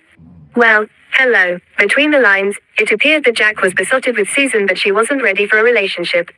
But what did he mean by Rowley's fate? A biblical reference. Georgie stamped a cramp from her left calf and grabbed the next letter. Page 70. Dear Susan. You must be careful. Although you feel a need to know what happened to Rowley, it may be dangerous to pursue it. Let it rest, my dear, as difficult as it may be. Jack. Georgie's pulse accelerated in pace with her fingers. The left hand dropped a note onto the read pile. The right took a fresh one. Was medical negligence associated with Rowley's death? But how could pursuit of that be dangerous? Dear Susan. It would be delightful to see you again. I shall look forward to that. I fear that you will find me a changed person now. From out of the blue, after my 65th birthday, my hair turned white and thin, like on a baby's crown. Yet. Underneath, I am the same man. But can you empathize? I suspect you'd have changed little, spring chicken that you are. Please take care. I hope your silence about Rowley means that you have let the matter rest. Jack. Maybe Jack held the answer, not the Rowley stuff. Perhaps Susan was in bed with him right now. Where? No, none of the letters had a sender's address. Page 71. Clearly Jack was old and wrinkled, but he could live in Taiwan or Tokyo for all Georgie knew, although dips in the water tank hinted at country Australia. Dear Susan. Have you changed your mind about visiting? Of course, you are busy with Abigaildy and all your other responsibilities. However, if you feel inclined to visit, you know you are always welcome. I hope you have taken heed of my advice. By the same token, I hope you have not taken offense at the interference of a silly old man. Your latest letter was so restrained, so out of character, that I fear I have upset you. Take care and write soon. Oh, And by the way, I don't believe for a minute that you're looking old, too. A touch battle scarred, yes. Jack. Poor Jack, living in hope, waiting in vain. She read on. Dear Susan. Your letter came as a shock. You know I anticipate your notes, but your latest words frightened and saddened me. The truth does not always liberate but rather becomes a liability. Please write again soon. Page 72. Jack. What the hell had Susan written that scared the guy? And really, how could truth become a liability? After she'd scanned the rest of the letters, Georgie felt more confused than enlightened and squashed them back in the box. She stared at the newer photograph of the Pentecosts, the dashing chap in his cardi, his plainer wife in her suit. Jack wanted more than friendship, while Susan remained devoted to the man she'd married. Had Susan succumbed to Jack's charm, or was she still dealing with the manner of her husband's death? Was either the cause of her disappearance? Though it was hard to see Jack as a stalker who'd abducted Susan, Georgie added it to her list of possibilities. The old man couldn't be dismissed merely because he sounded civilized and lonesome. Georgie picked up the ringing landline, frowning at the distraction. How's it going, Gigi? Ron asked. Georgie responded absently, her thoughts on Jack. What's wrong? Are you and Adam fighting again? No, it's Susan Pentecost. I'm still clueless, and Ruby will expect an update today. She filled her in on the letters. So mysterious Jack's either the key or a detour, Ron said. I've already spent hours on this. But you're a dog with a bone, aren't you, Georgie girl? Page 73. Chapter 8. As Franklin rose to leave the cafe, the woman with the baby spoke. You sorted them out okay? She smiled timidly. He sensed she wanted to chat and relocated to her table. She sat on the edge of her chair and fiddled with her necklace. She slid the gold locket from side to side, shy and mute. Franklin instigated introductions and small talk about the weather. It began fine but now held the whiff of a cool change and more rain. Kathy loosened up and soon perceived that a paternal streak lurked inside the blue monkey suit. She pushed her 3-month-old, Tyson, into his arms. Franklin bounced him as he'd done for baby cat, and the infant chuckled. Kathy clapped her hands to further excite the bub. Yet, despite the fun and his attempts to draw out whatever was on her mind, she tucked Tyson into the pram and left. A dog with a bone, Georgie said aloud, after Bron hung up. At the word bone, the golden retriever at her feet thumped her tail. Later, Moll, she chuckled when the dog sighed and dropped her head. Shall we flick through Susan's album then? The first part contained photographs of Roland Pentecost, with Susan, with mates all on his own. Many pictured him at work. He drove tractors, strained. Page 74. Fences, drenched sheep, fixed machines, assisted calf births and bottle-fed lambs. In all, he looked robust and jovial. His wife's weathered face was also happy as she mucked in wearing identical overalls. They were two of a kind characters. Georgie eyed them wistfully. Would she and AJ be together when they were old and wrinkled? She'd wager that Susan hadn't had doubts. Snippets from the local paper and a number of thank you notes, discolored with age, followed the photos. Rowley had apparently spent a great part of his life helping the community. Molly suddenly leapt up and ran to the back door, then rushed back and snuffled Georgie's hand. What's up? Molly nudged her, knocked the album from her lap. You can go outside if you want, Georgie said. You go in and out the flap 3,000 times a day. Molly did 2 full circles with nose bent to tail. She halted and gave her deep warning bark. She seldom used it. Okay, Moll, let's see what's up. The dog shot out the door and bolted to the side fence. Georgie followed. Oh, please, help.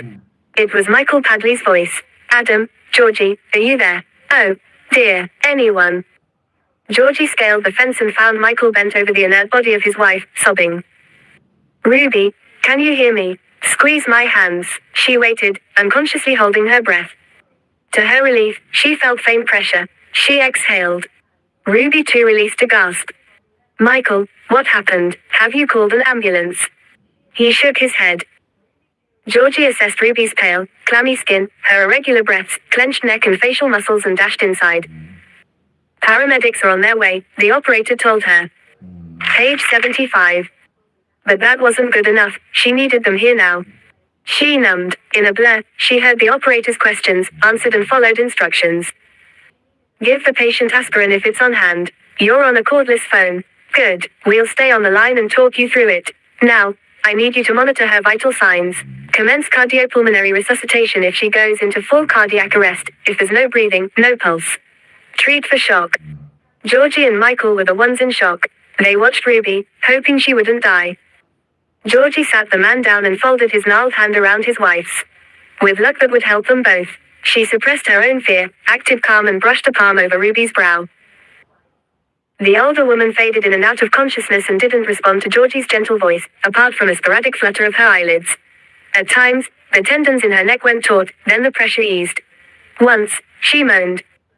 Ruby's eyes rolled and her body slumped just as the ambulance screamed into the one-way street. Pandemonium followed. The ambos administered oxygen. They loaded their patient into the van as if she weighed 50 kilograms rather than at least 130. They rigged her to machines and slammed doors. The vehicle powered away. The right indicator signaled and brake lights flickered. The ambulance hooked into Rowena Parade and vanished. Georgie rubbed her arms. Had the day suddenly turned cold? No. The iciness was internal. Deemed too frail to travel with his wife, Michael let Georgie bundle him and his walking stick into the Spider, and she raced to the Alfred Hospital. Page 76. Chapter 9. They held hands, waited, overwhelmed by the controlled chaos. Fraught orderlies pushed trolleys. Doctors and nurses rushed past, avoiding anxious loved ones. The business of saving lives was set to constant noise and activity and the omnipresent odor of disinfectant. They picked at sandwiches on a par with the cardboard pasta in the pub a few days earlier and drank foul coffee from paper cups. It's all the worry over Susan, Michael told Georgie. She squeezed his hand. I've never seen her so worked up. She's the happiest person I know. She lights up the room, like she used to light up the stage, doesn't she? She sure does. Georgie swallowed away the sting in her throat. She thinks something awful's happened to Susan. You will help, won't you, dear? You'll find Susan and set Ruby's mind at rest. Michael looked directly at her. A teardrop hovered on each of his red eyelids. He clutched her fingers with physical strength she hadn't thought he had. The sting became a spiky lump. Won't you? Georgie gulped.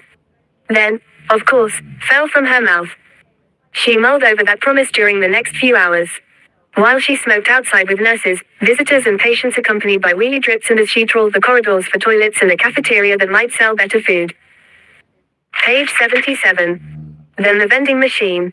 She hoped not to fail. If she believed in God, she would have prayed for Ruby to live to see her friend again. Finally, a doctor introduced himself. He then crouched before Michael. Mr. Padley, your wife is in intensive care in a serious but stable condition. She suffered a myocardial infarction. In layman's terms, she went into cardiac arrest as a result of a blockage in the coronary arteries. Michael bobbed his head, skin stretched over his face. He gripped Georgie's bicep, and she rubbed his knobbly hand to comfort them both.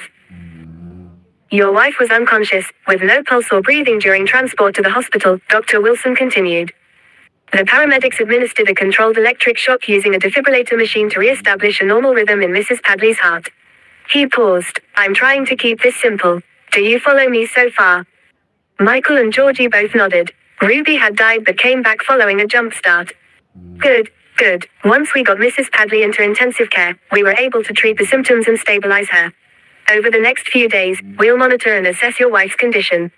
In all probability, she will progressively recover and, with medication and rehabilitation, be home again soon. Georgie wasn't certain if the sob came from her or Michael, but they sagged together. Ruby would pull through. Mr. Padley, you are welcome to sit with your wife, the doctor added, but it's family only for the interim, I'm afraid. Georgie left the hospital after Michael vowed to call if Ruby's condition changed or if he needed anything. She slumped at the spider's wheel, drained and lost. Then she recalled her pledge to Michael and found focus. She would help Ruby by tracking down Susan Pentecost. First, she'd finish her review of the album from Abigaildy. Page 78. Franklin stepped into the station. Wells seized his arm and propelled him to the truck, firing off a verbal report. They approached the same ramshackle cottage they'd been called to way too many times. Franklin tensed with each kilometer, worried they'd walk into a bloody murder or murder-suicide. His worst nightmare involved the 4 kiddies. But this instance came to little more than highly vocal push and shove. They took the husband with them, to go through the motions. No doubt, before the ink dried on the charge sheet and intervention order, the wife would say she didn't want to go ahead. Then she'd invite the prick back into the home, and so it would go, all over again. Didn't she realize that the next fight could be fatal? As soon as the husband left, a youngster with an overdue project on capital punishment bailed up Franklin at the front counter. Why things became urgent on a Sunday afternoon mystified him. The kid's project, matters archaic. His mind leapt to the letters penned by Solomon and churned over the facts while he dealt with a steady stream of customers. He managed one clandestine phone call only to be stymied at the post. The Ballarat Base Hospital registrar wasn't available until next morning. His other idea couldn't be handled by phone and would have to wait too. The shabby station suddenly seemed far too small amid an influx of burly blokes in uniform, with hefty equipment belts and loud voices. The twilight shift had arrived. Sundays were their sole 7-hourer, and it was unheard of for one of the team to stay on after changeover. If you were fortunate to be on day shift, at 5 o'clock you were out of there. He shoved off and considered the pub versus a night in with Cat. Neither held appeal. Instead he tapped on a plate glass window and caught the eye of Lewis Davis. The owner of the Springs real estate clutched a mobile in a meaty paw. He beamed and unlocked the front door, still in animated conversation on the phone. As Franklin checked out pics and blurbs for current offerings, amazed at the prices, another person entered. Jennifer. His nod was curt. Page 79. John. Hi. She hunted for a hole to disappear into. As Jennifer McGuire pulled out her rent money, Franklin said, I read on the beat this week. Over. The journalist blushed. Oh. Before he could rip into her about the inaccurate article, Lewis waved him. Still furious, Franklin dropped into the visitor's chair and blurted out, I'm thinking about selling the house. You finished the renos? Don't think I'll ever be finished, he admitted. Plus, I hate the kitchen. That put it mildly. He wanted to vomit when he walked into the room. Didn't you and Donna do that up together? That's why. It's Donna all over, especially the pink walls. The older man gazed at him sympathetically. He tucked in his 5 chins and pursed soft red lips. Then he blinked. Whatever he was about to say made him uncomfortable. Is it really the pink walls, or is there more to this sudden interest in selling? Franklin snorted, pissed off and embarrassed. He disguised it with an awkward laugh. Had the other man sensed his desperate fucking struggle with fear of change and the need for it, while somehow surviving his daughter's teens? Georgie flicked over the pages of the album. She imagined Susan clipping each piece. She pictured wrinkled hands, perhaps with the odd liver spot and slight tremble, as they aligned the entries under the album's plastic sleeves and smoothed out air bubbles. Did she talk to her dead husband as she documented another fragment of their life? Was it a therapeutic or torturous pastime? Georgie found where she'd left off and continued. Unlike the earlier pages. Page 80. The cuttings in this section hadn't yellowed. Their sources ranged from the Advocate, the local newspaper, to the Melbourne dailies. She noted that the first article dated back 6 days short of 5 years. Handwritten in the margin was, Herald Sun, Monday the 19th of March. Man missing after farm fire. Respected farmer and local personality Roland Pentecost, aged 58, is missing after a suspicious fire engulfed his property on the outskirts of Hepburn last night. His wife, Susan Pentecost, aged 54, was airlifted to Alfred Hospital in Melbourne, suffering serious burns and smoke inhalation. She remains comatose and in a critical condition. Police and emergency services were called to the scene in central Victoria at around 1 o'clock this morning. Crews struggled to control the blaze, believed to have started in a hayshed, with Police have been unable to locate Mr. Pentecost. However, when arson squad detectives and chemists arrive at the scene later today, they will significantly extend the search. A Country Fire Authority spokesperson stated that the incident is being treated as suspicious and a crime scene has been declared. The inferno destroyed several outbuildings, along with vehicles and machinery. The property's residents, its crops and livestock, all escaped major damage despite intense wind shifts. 5 CFA trucks, 28 firefighters and other volunteers from the townships of Daylesford and Hepburn Springs attended the scene, many of them friends and associates of Mr. and Mrs. Pentecost, who are long-standing members of the small rural community. Page 81. Bloody hell, Georgie was gobsmacked. She reread the article as she recollected snippets of Ruby's voice and grew increasingly horrified. Not even after the fire, she'd said. Then, she's lived there alone since she lost Rolly. Her friend's dramatic breath, before saying, you know, it really was such a... And when Georgie took the Daylesford turnoff, Ruby had tried to tell her something about Rolly, too, but she'd missed the significance each time, with each interruption, and now she couldn't ask her friend about it. But the successive headlines were a story in themselves. Wife remains in coma, man's body not recovered. Husband not arsonist, wife says. Rowley did not try to kill me, exclusive with wife in missing body mystery. Roland Pentecoste still missing, police have no leads. Community divided over Abigail D. incident. Town memorial, anniversary of Roland Pentecost's disappearance. Reward for missing body mystery. Where is Roland Pentecoste? 3 years on, this one had Matty's byline. Let me bury my husband, wife pleads for information. Page 82. Georgie's fatigue had vanished, but tension coiled her muscles. She jolted when her mobile rang. She jumped to numb feet and reached for her handbag. Her hands shook when she saw an unfamiliar number and feared. The worst for Ruby. Wrong number. Georgie blew out a breath and flicked the mobile to silent but vibrating, sorely tempted to take the landline off its hook. But she couldn't in case Michael called. She picked up the album. Much later, she pushed it aside and gazed into the middle distance. The lines above her nose deepened. Letters from Jack alluded to danger associated with what happened to Rowley and the potential lovelorn stalker situation. And a series of articles featured AWOL Rowley and his wife's near death. How did these explain Susan's movements? The apprehension that had washed over Georgie at the Wombat Arms 2 days ago struck again. And with it came a stab of guilt which made her gasp. She'd initially dodged Ruby's call to find Susan and then treated her as an annoyance. It was partly her fault that her big-hearted neighbor lay in ICU. Franklin pulled a photocopied page from his jeans pocket. He stared, laughed quietly. Amazing what a ceasefire with the kid does for my attitude. Maybe he didn't have all life's answers worked out yet, but he knew this case was under his skin. And while one part of him dutifully hoped it wouldn't spiral from sick notes into violence, the other wished it wouldn't fizzle out. He processed what he knew so far. Solomon was the author of poison pen letters targeted at 2 young mothers. Was Solomon the writer's real name or pseudonym? Surely, it had to be the second.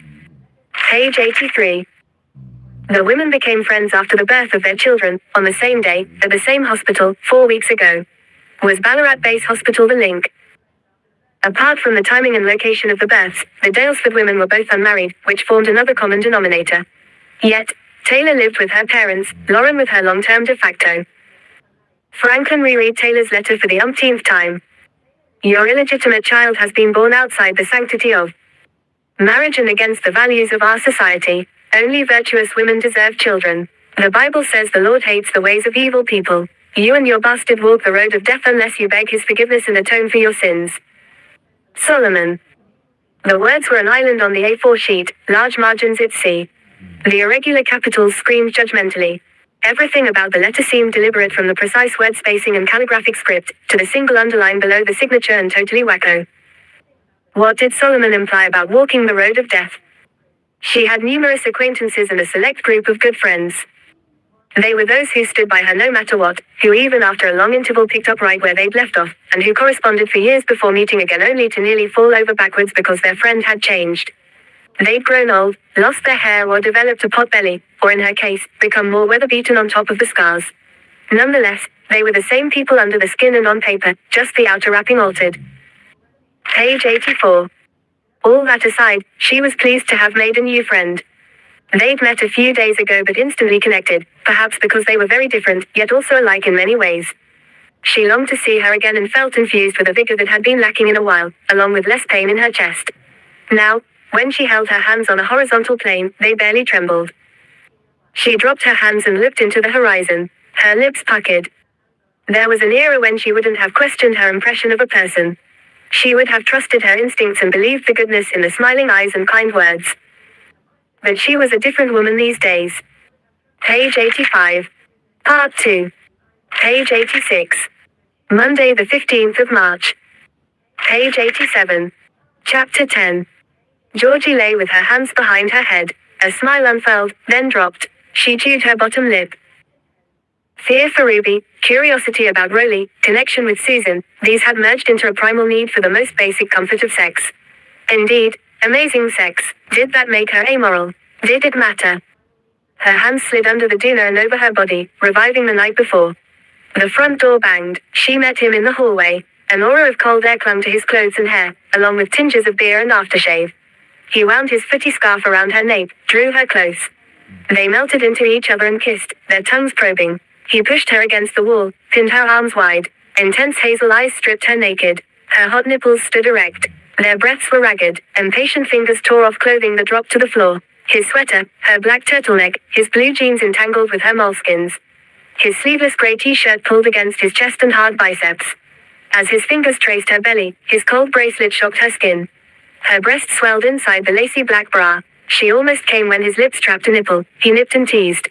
He lifted her by the arse as she straddled his hips. As her legs circled his back, he thrust inside. Like a first liaison, the sex was hard and fast and virtually wordless, though far from quiet. They moved instinctively. It was animal, orgasmic, perfect. She moaned. Was it as good for you as it was for me? AJ asked, in his Bogart. Page 88. Casablanca voice from the doorway. Georgie grinned. Maybe, but I vote we practice more. Rain check, kid. Sometimes he went too far with the Bogart thing. Some of us have to work. She bridled, as he'd intended. Writing is working. Sure. I bet you play all day instead of writing. No, I don't, she lied. It was only a little white lie. He dug through the wardrobe. So what's on the agenda today? I was hoping you wouldn't ask.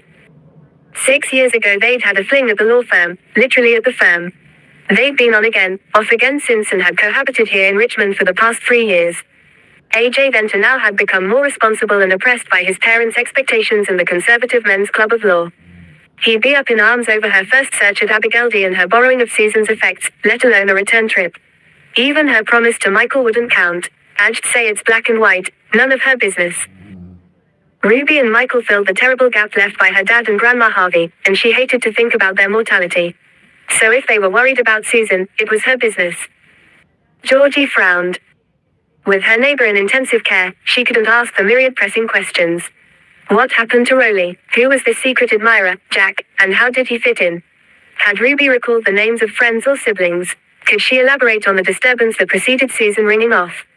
AJ tilted his head. What's wrong? Just thinking about Ruby, and Michael. He nodded. Concern flooded his face as he stripped to shower. She liked what she saw.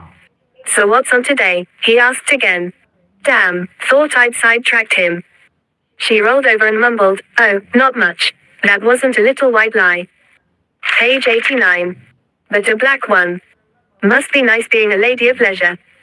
Georgie explained, en route. Yet, for all AJ's teasing, he sympathized with the pressures of sometimes unreasonable deadlines and the tedium of bread and butter work. He knew her writer's dreams and the challenges. She flipped onto her back and stared at the ceiling. If all she'd amount to as a writer was scribe and editor of mind-numbing works, maybe they should try for another baby. She squirmed, inside and out. The motherhood idea freaked Georgie and explained why the recent loss of their unplanned baby sparked confused reactions of relief and grief in her, whereas AJ grew more determined to get married and try again. Qualms about the birth and not being blindly in love with her kid were small concerns compared with her real fears. I drink, smoke, swear and speed too much. And like AJ says, I get one-track minded about whatever I think's important at the time. What if I forgot all about my kid and didn't pick it up from daycare or something? The picture was too vivid, and Georgie felt a wrench of guilt. See, I'm not cut out for it.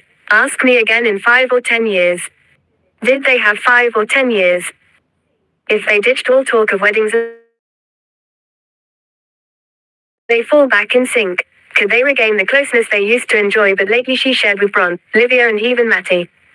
Might AJ shed his conformity and appreciate that her defiance, unpredictability and dedication to her current project were exactly what he used to admire in her? Too many unknowns.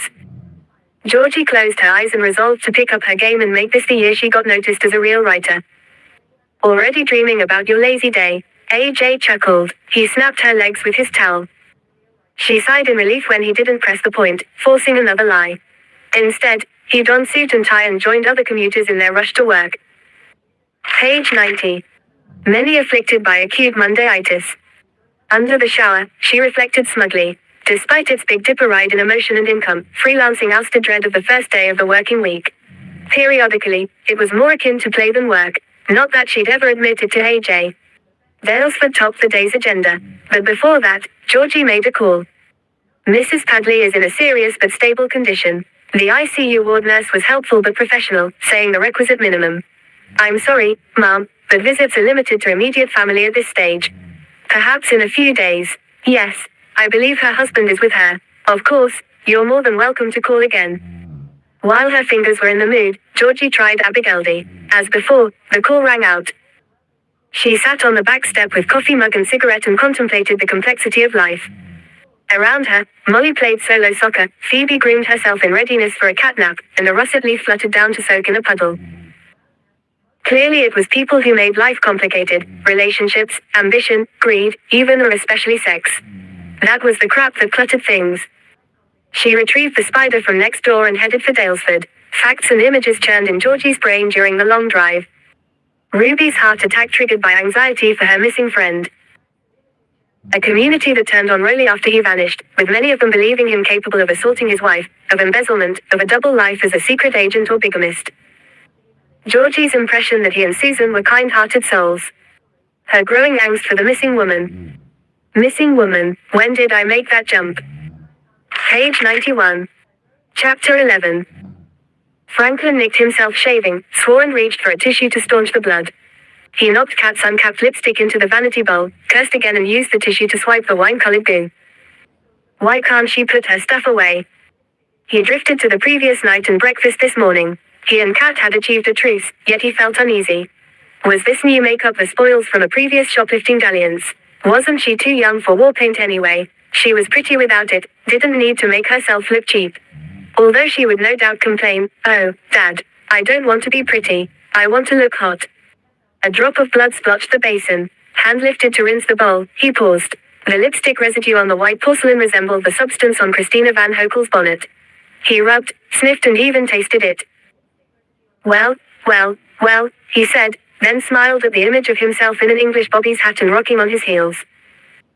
So lipstick had found its way onto Christina's damaged vehicle. But why would she conceal graffiti? Why be uncooperative? It indicated a motive more personal and difficult to fathom than bored youths. As Franklin left the house, there was a bounce in his stride, and he stretched taller than his 5'11". He had until 4 o'clock to revisit the Van Hokels and progress the poison pen case. He donned his spare uniform to disguise the informal nature of his inquiries. While he managed to keep it quiet from the detectives in the Page 92.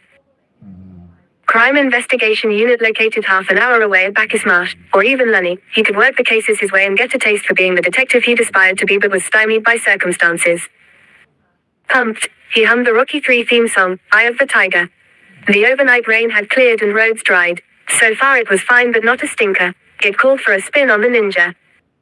Not surprisingly, by the time Georgie reached Dalesford the area had lost any illusion of charm. It closed in, it grew darker than the so-called mean streets of Melbourne. She drove with the convertible top up, cocooned in the Spider. Abigail'd also oozed menace. This was where Rowley had disappeared in the middle of the night. Where Susan had suffered smoke inhalation, head injuries and second-degree burns to 40% of her body and had been left to perish. Where, after rousing from her 5-day coma, she'd returned to face horrific accusations against her husband and live in limbo. Georgie realized that Ruby literally meant Susan had lost her husband. She shivered and entered the kitchen following a cursory knock. Bloody hell. The previously pristine floorboards were mud-smeared. Tomato sauce and egg-encrusted plates filled the sink, along with cutlery and a frying pan. The aroma of fried bacon lingered in the air. Excitedly, she called, "Susan, are you home?" Silence. She retraced her movements of 2 days before. The loo had been recently used, an odor clung in the closet-sized room. Dirty water spots lined the basin. A racing form guide lay next to the telephone in the hallway. Nothing else differed. Fuck, she jumped and looked down. Oscar had brushed his tail against her legs. "Oh, you gave me a fright," Georgie said, picking him up. To a melody of Page 93. Purrs, she gave him food and fresh water. Pressing redial on the landline connected to the local betting agency, Georgie sat at Susan's desk, fiddled reflexively and contemplated. After a while, she admitted that she'd run out of ideas at the house. She checked the outbuildings on the way back to Grimwells Road. No sign of Susan or her Land Cruiser. Despite her initial excitement over the disorderly kitchen, Georgie questioned whether Susan would leave it in such a mess. Added to a lonely feline, she guessed the older woman hadn't returned, although someone had. Georgie babied the Spider along the rough surface of Grimwells Road and turned into the next property. Minutes later, she faced a woman on a tired veranda, both with a stoop that belied gravity. The old woman dried her hands on a floral apron with bright pink flounce. Her eyes creased against the sun. She glimpsed Georgie's outstretched hand and wiped her apron again. Georgie dropped her hand and thought fast. The woman struck her as chary of strangers and doubtless would be more so of writers. It called for a family-friendly tack. She explained that Ruby and Michael Padley were pals of Susan Pentecost and they'd asked her to visit. So far the truth. The white lie was that the Padleys were her grandparents. Oh, well, Georgina. Call me Georgie, or George. She softened the correction with a smile, while wondering how the woman made the jump from Georgie to her full name, when she could just as easily have assumed Georgia. She figured it was because Georgina was a name from the woman's generation. I'm Mrs. Patterson, you'd better come in, Georgina. Georgie bit her tongue. The woman could call her what she liked if it meant her cooperation. Mrs. Patterson offered a cuppa while she chopped green tomatoes for chutney, but all through the introductions and beverage making her husband. Page 94. Gawped at their visitor. He frowned when Georgie's grateful smile turned to a grimace after the first mouthful of coffee came with a syrupy hit. So much for black with none. She quickly planted on a smile. And how do your folks know Mrs. Pentecost? Ruby, Grandma and Susan grew up together. Grandma's been worried about her because Susan promised to call last Sunday and apparently hasn't been home since. She couldn't raise the dirty dishes in the homestead's kitchen without revealing her intrusions but expected Mrs. Patterson would tell her if Susan had been home. Mr. Patterson pushed his battered hat high up, a forehead beaded with sweat on a map of wrinkles. He clicked his false teeth decisively. Well, geez, he drawled. She did go away awful sudden like. She asked you to collect her mail, didn't she? He checked with his wife. Yes, that's right. Mr. Patterson added, and she asked you to feed that cat o' hers. Said she was going away. For a couple of days. When would that have been, Mum? Georgie cringed. Pet hate. Men who called their wives Mrs. Mum or the old lady. Also impatient with slow thinkers, she sipped the awful coffee while Mrs. Patterson dithered. Well, I guess, it couldn't have been Saturday because we always have the children here. We have 5 children, 13 grandchildren and 4 great-grandchildren. She stopped, brandished the vegetable knife in midair and beamed at Georgie, who obliged with, you both must be very proud. Mrs. Patterson bobbed her head and continued to dice and talk. It might have been Sunday. Let's think. She sucked her teeth. Must have been. The couple nodded in unison, perfected over decades of marriage. Yes, Sunday, around dinner time. You know, Mrs. Pentecost doesn't often get away, and not usually out of the blue. But I guess she can. Mrs. Patterson looked doubtful, then thought it through. Yes, I suppose what with young Roger and his son, Mick, running the farm these days, other than the mail and feeding. Page 95. The cat, everything else cares for itself. Roger and Mick manage the place now. Georgie pretended to know the father and son. Yes, that's right. They labored on Abigaldi for years and years. And then, was it 2 or 3 years after Rolly went? The husband shrugged, and Georgie mulled over the way his wife referred to Susan formally but didn't for others. She supposed even she had quirks. The wife went on, well, there or thereabouts, Mrs. Pentecost handed over the reins via one of them leaseholds. She stayed on in the house, though. Georgie backtracked. So, she told you she'd be away a few days. Did she say where or why or who she'd be with? Now that I come to think of it, Georgina, and correct me if I'm wrong, love, Mrs. Patterson glanced at her husband, but I don't actually think she said where. I assumed she was going to stay with her niece Margaret in Ballarat. Or that she and Pam Stewart, she said the latter with a sour taste contortion, might have been doing one of those little trips with the community centre. Oh, that Margaret is so good. She looks a lot like Rolly, too. She comes down to stay with Mrs. Pentecost at least one weekend every month, she does. So, Margaret the niece occupied the other bedroom, and Pam is... Oh, I'm surprised you don't know, what with your grandparents being such good friends of Mrs. Pentecost. She narrowed her gaze but explained, Pam Stewart is Mrs. Pentecost's closest friend. Though I don't know why. She's a floozy, and Mrs. Pentecost is such a respectable lady. Mum, Mr. Patterson cut in. That's enough. Well, she is a floozy. She lives on her own in Dalesford. Always has a bevy of men sniffing around. Another cuppa, dear. Over a second cup of coffee, this one without sugar, Georgie tried her last questions. So Susan doesn't get away much. The husband answered, well, geez, we reckon she stays close in case there's news on Rolly. That was the perfect opportunity to coax more about Rolly. Georgie. Page 96. Discovered that they'd been initially drawn with the pendulum of public opinion over the violence at Abigaldi. But these days the old couple asserted that Roland Pentecost was a great man and wouldn't hurt his wife physically or by voluntarily vanishing. After all this talk, Georgie still had little to go on. She bummed out on her next two questions also. The Pattersons were clueless about Susan's state of mind the previous week and had no relevant phone numbers. Just my bloody luck. Georgie's ideas dried up shortly after and she made moves to leave. But halfway down the rickety front steps, a final query struck her. Do you know how to contact Susan's buddy, Jack? Jack who? The million-dollar question. I'm not sure. Oh, dear, Georgina, there's so many Jacks. Not to mention Johns, who are often known as Jack. There's Jack Rowe, Jack Greenwood. Never mind, Georgie held up her hand. If you think of a special Jack, please give me a call. The Pattersons nodded. They'd exchanged telephone numbers in case of news. Georgie escaped with a headache and few useful facts. Franklin fired up the Ninja and rode to West Street, the trip too short for the fury of the motorbike. Christina's damaged Corolla was conspicuous in its absence from the driveway, the glass also purged. The mother grudgingly admitted Franklin to her living room. Bailey gurgled from the playmat as he performed frenzied pre-crawling breakdance movements. A man lounged in one of the blue velour armchairs. Expression unreadable, he massaged his chin using a pistol grip. Christina perched on the other chair and rubbed her arms. She didn't introduce the bloke, who left the room. Page 97. Franklin remained standing. He drilled his eyeballs into her and coerced eye contact. Christina, about your property damage. She swallowed but held his stare. Do you have further information? Her headshake was unconvincing. What about the lipstick on your bonnet? Her mouth slackened. She didn't speak. It was lipstick, wasn't it? He pressed. Christina said, how would I know? I just saw what you saw. Some dirty marks. Could have been lipstick, I guess. Your friend in there. Franklin jerked his head to the closed door. He the one you were with Saturday night? No. Her denial was shrill. And he's got nothing to do with what happened anyway. Car at the repairers. Yes, a friend's helping out with the cost. Her eyes slid to the doorway. Must be some friend to foot the bill of all that glass replacement. Franklin also wondered if the wife knew. He'd spotted a gold wedding band as the man rubbed his chin. He persevered further, obstructed all the way. He left Christina's home muttering, can't help those who won't help themselves.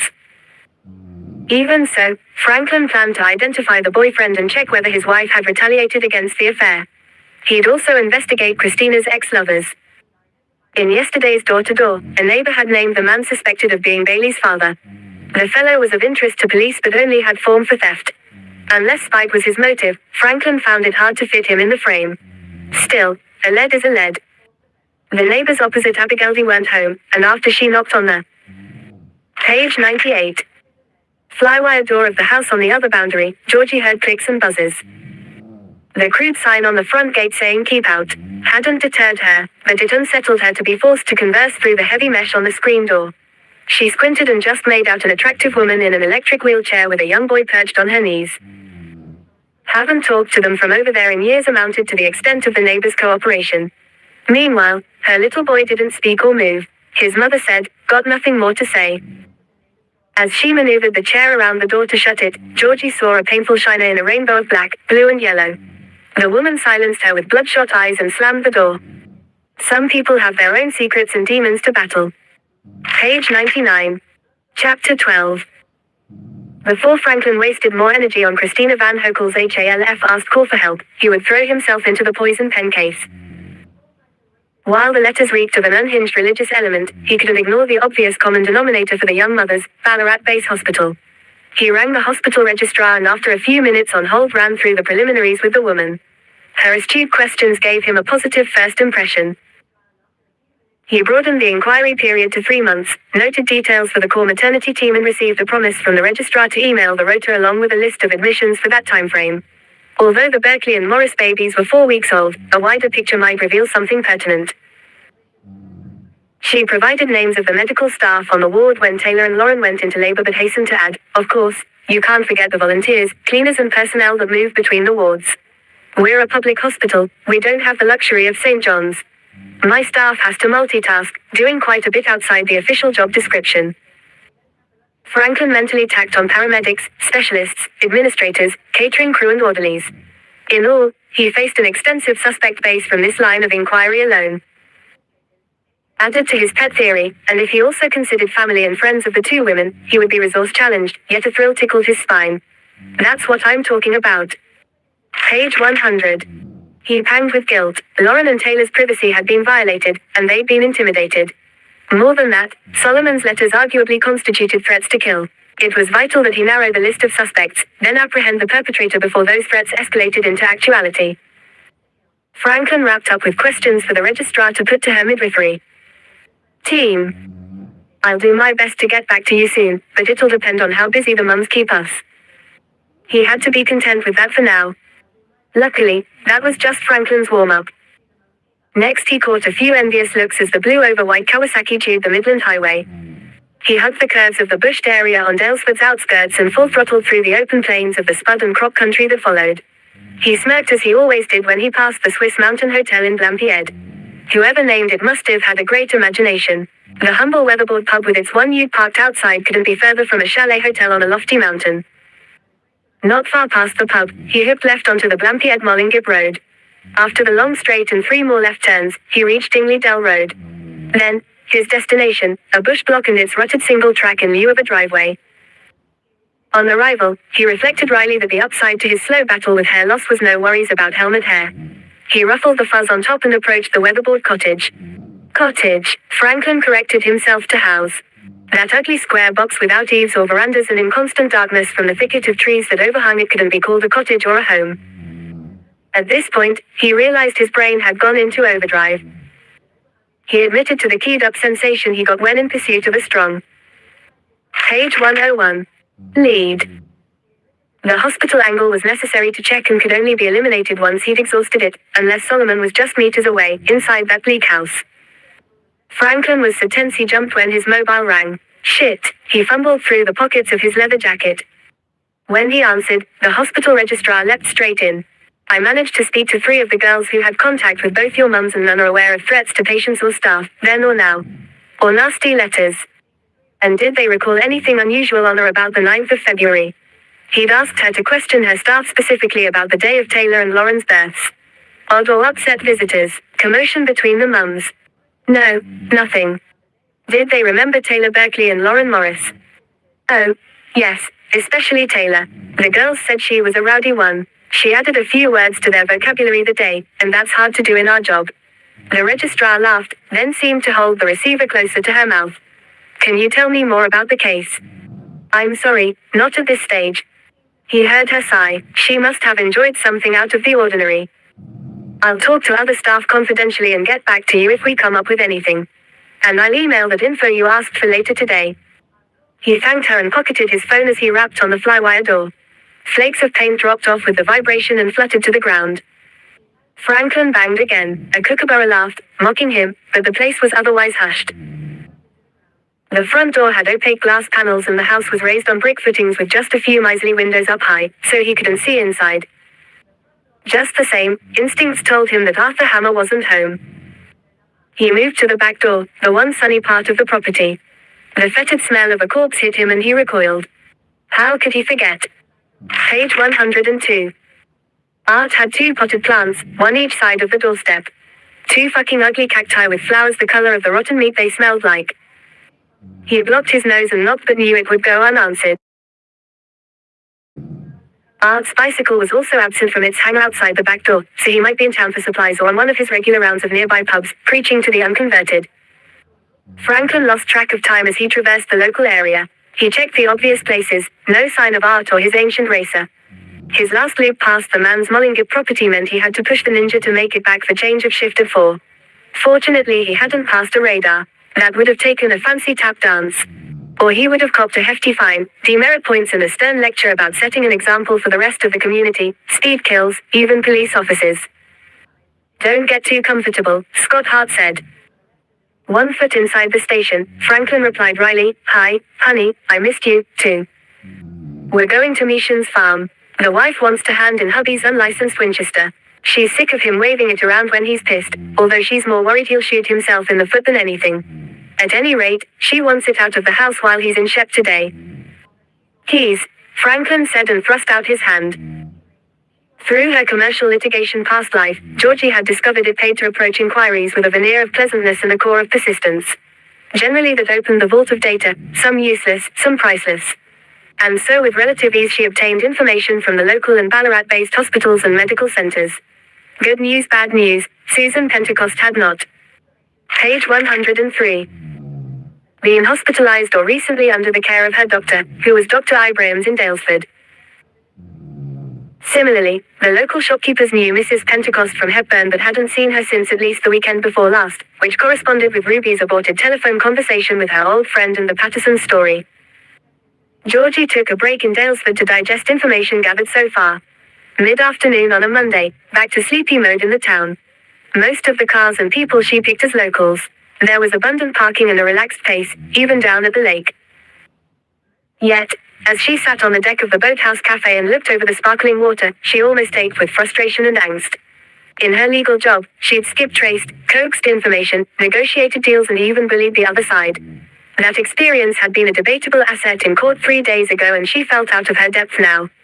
Face it, commercial litigation revolved around deals gone wrong with money at the hub, not a woman's safety. Page 104. Chapter 13. Much to Georgie's chagrin, it had come time to enlist the help of professional investigators, so she located the local cop shop in Camp Street. It was a plain brick veneer building situated high above the road. Garage on the ground floor, concrete steps to the entrance. The locked entrance. Georgie tapped on the screen, then the side window. She checked her watch. It's 4:30 in the bloody afternoon, there should be a cop about. She skirted the building, couldn't see alternative access and returned to the front. There she knocked louder. Still no response. She cursed. There's always a cop lurking if you're a bit over the speed limit but not when you need one. Who's the babe? Harty asked as they pulled into the station's driveway. With barely a glance at the woman on the stairs, Franklin shrugged. She's probably lost her keys. You can handle it. I'll secure this. He indicated the confiscated shotgun. Oh, I think that will be my pleasure, mate, Harty replied, rubbing his hands. Franklin laughed and brushed past the visitor. He locked the gun in the storeroom and headed for the kitchen, intent on a cuppa in lieu of lunch. If Harty's babe kept him busy long enough, he'd make some calls on the poison. Page 105. Pen case. Jar of Nescafe in hand, he suddenly craved Lunny's espresso and snuck into the Sarge's office. In the boss's chair, he riffled through the desk drawers and jumped when the telephone rang. John Franklin, Daylesford Police. Ah, Detective Franklin, I was hoping to reach you. My name's Renee Archer. She ran out of steam, so Franklin explained, we don't have detectives at the station here, Renee, just uniforms. My rank's senior constable, but John will do. Maybe highlighting this would put her at ease. As Renee sniggered, he prompted, tell me, how can I help? He swiveled towards the window between Lunny's office and the front office. Through the striped one-way glass, Harty's visitor couldn't see him, but he enjoyed a clear view. Could I come and see you? Renee said. Of course, unless it's something I can help with over the phone, he suggested. Chances were it was a trivial matter. The younger cop towered over Georgie's 5'7", taller even than AJ who checked in at 6 feet. His long neck jutted forward in turtle fashion, and thick black hair and sideburns framed his square face. Scott Hart, Ma'am, he said with a smile. They shook as Georgie introduced herself. She scanned the station, unsure how to start. The interior matched the outside, tired and unremarkable. The front room was compact but neat, with brochures aligned on the counter, posters relatively plumb on the walls, things in their place.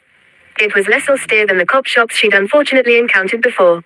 The lingering aroma of hot dogs and male bodies wafted with warm air, and a police radio squawked. An unseen male with a sexy bass tone talked in another room. Testosterone saturated the place. Page 106. She spotted Hart's rank on his badge. He looked at least late 20s, mature for a constable. She guessed he was one of the university graduates favored by the more PC and corporate style of today's police. She hoped he'd improve upon the chauvinist pigs she'd clashed with before. I'd like to report a missing person, she blurted out.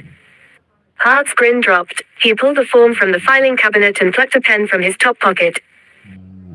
As Renee wavered on the phone, Franklin heard the bird at the front counter say to Hart, I'd like to report a missing person. He straightened in Lunny's chair. No, I can't do this over the phone, Renee finally said. I need to speak to you face to face. No problem, Franklin replied while he strained to hear Harty's conversation. We'll be out and about later, so soon would be good. His caller hesitated. He heard Harty ask preliminary questions and wondered how the woman was possibly missing since Saturday, March 6th. Either she was or wasn't. Then, to top that off, the woman admitted she didn't even know the missing person. Renee, Franklin prompted his caller, thinking Harty's babe was making a false report to get attention. Okay, Renee agreed. I'll be there in a quarter of an hour. She's my neighbor's friend, the crank explained to Harty. The two women were chatting 2 Saturdays ago, and the one who's gone missing disconnected suddenly. She was supposed to ring back and hasn't. Franklin approached the counter. Are you telling me that you're making a missing persons report on the basis of a forgotten telephone call? Well, yes. On the basis of what your neighbor said. Yes, but... Page 107. Franklin thought it seemed a bit far-fetched. She glared at him. It's a fair question. He asked, and you're from Melbourne, I take it. A tourist. He didn't peg her as one of the real locals. She was either a day tripper or one of the Melbourne capitalists who acquired property for their investment portfolio. Yes, I'm from Melbourne. But no, I'm not a tourist, she snapped. I'm here to report a missing person. All right, Hart, I'll take over this one. The constable motioned and retreated. Your name, Franklin tapped his pen on the counter. Address, occupation. She told him, then fired back, your name, address, rank. Surprised, he said, Senior Constable John Franklin. My address is none of your business. They glowered at each other. Perhaps we got off on the wrong foot, he admitted, but the woman seemed intent on rubbing him up the wrong way because she answered, you think. He held the gaze of her unnerving brown eyes. It bugged him that she seemed familiar. From where? No, doing what? Ah, I remember you. You're the bird from the wombat. He assessed her head to toe. Definitely the same pool lace that had perked up the pub with her sultry looks and throaty laugh. He snapped back to the present, raised his eyebrows and said, Writer, A. Is that your interest in this mister? Harvey said, no, I told you what my interest is. He ignored her. Can't stand journalists. You lot beat up a story. Twist things. It's all sensationalism and ratings. You and scumbag lawyers are as bad as each other. If you've come from Melbourne to stir up trouble and concoct a story, I'm not here as a writer. She waved a hand. Can I please make this report and go? He leaned forward to rest an elbow on the counter. Then he narrowed his. Page 108. Eyes. Straightened and asked the necessary questions. What's the welfare concern? The victim's state of mind. Has she taken drugs? Got reason to be away? Money troubles? Been arguing with anyone? Has she done it before? Are there obligations apart from this supposed telephone call that she's missed? What was she wearing, driving? Is she on medication? Has she been in contact with family? Is she suicidal? Lastly, he backtracked to a blank at the top. Victim's name. Susan Pentecost, from Abigaildy on Grimwells Road, Hepburn. Franklin's stomach tightened. He pictured Susan Pentecost, a stalwart of the local community.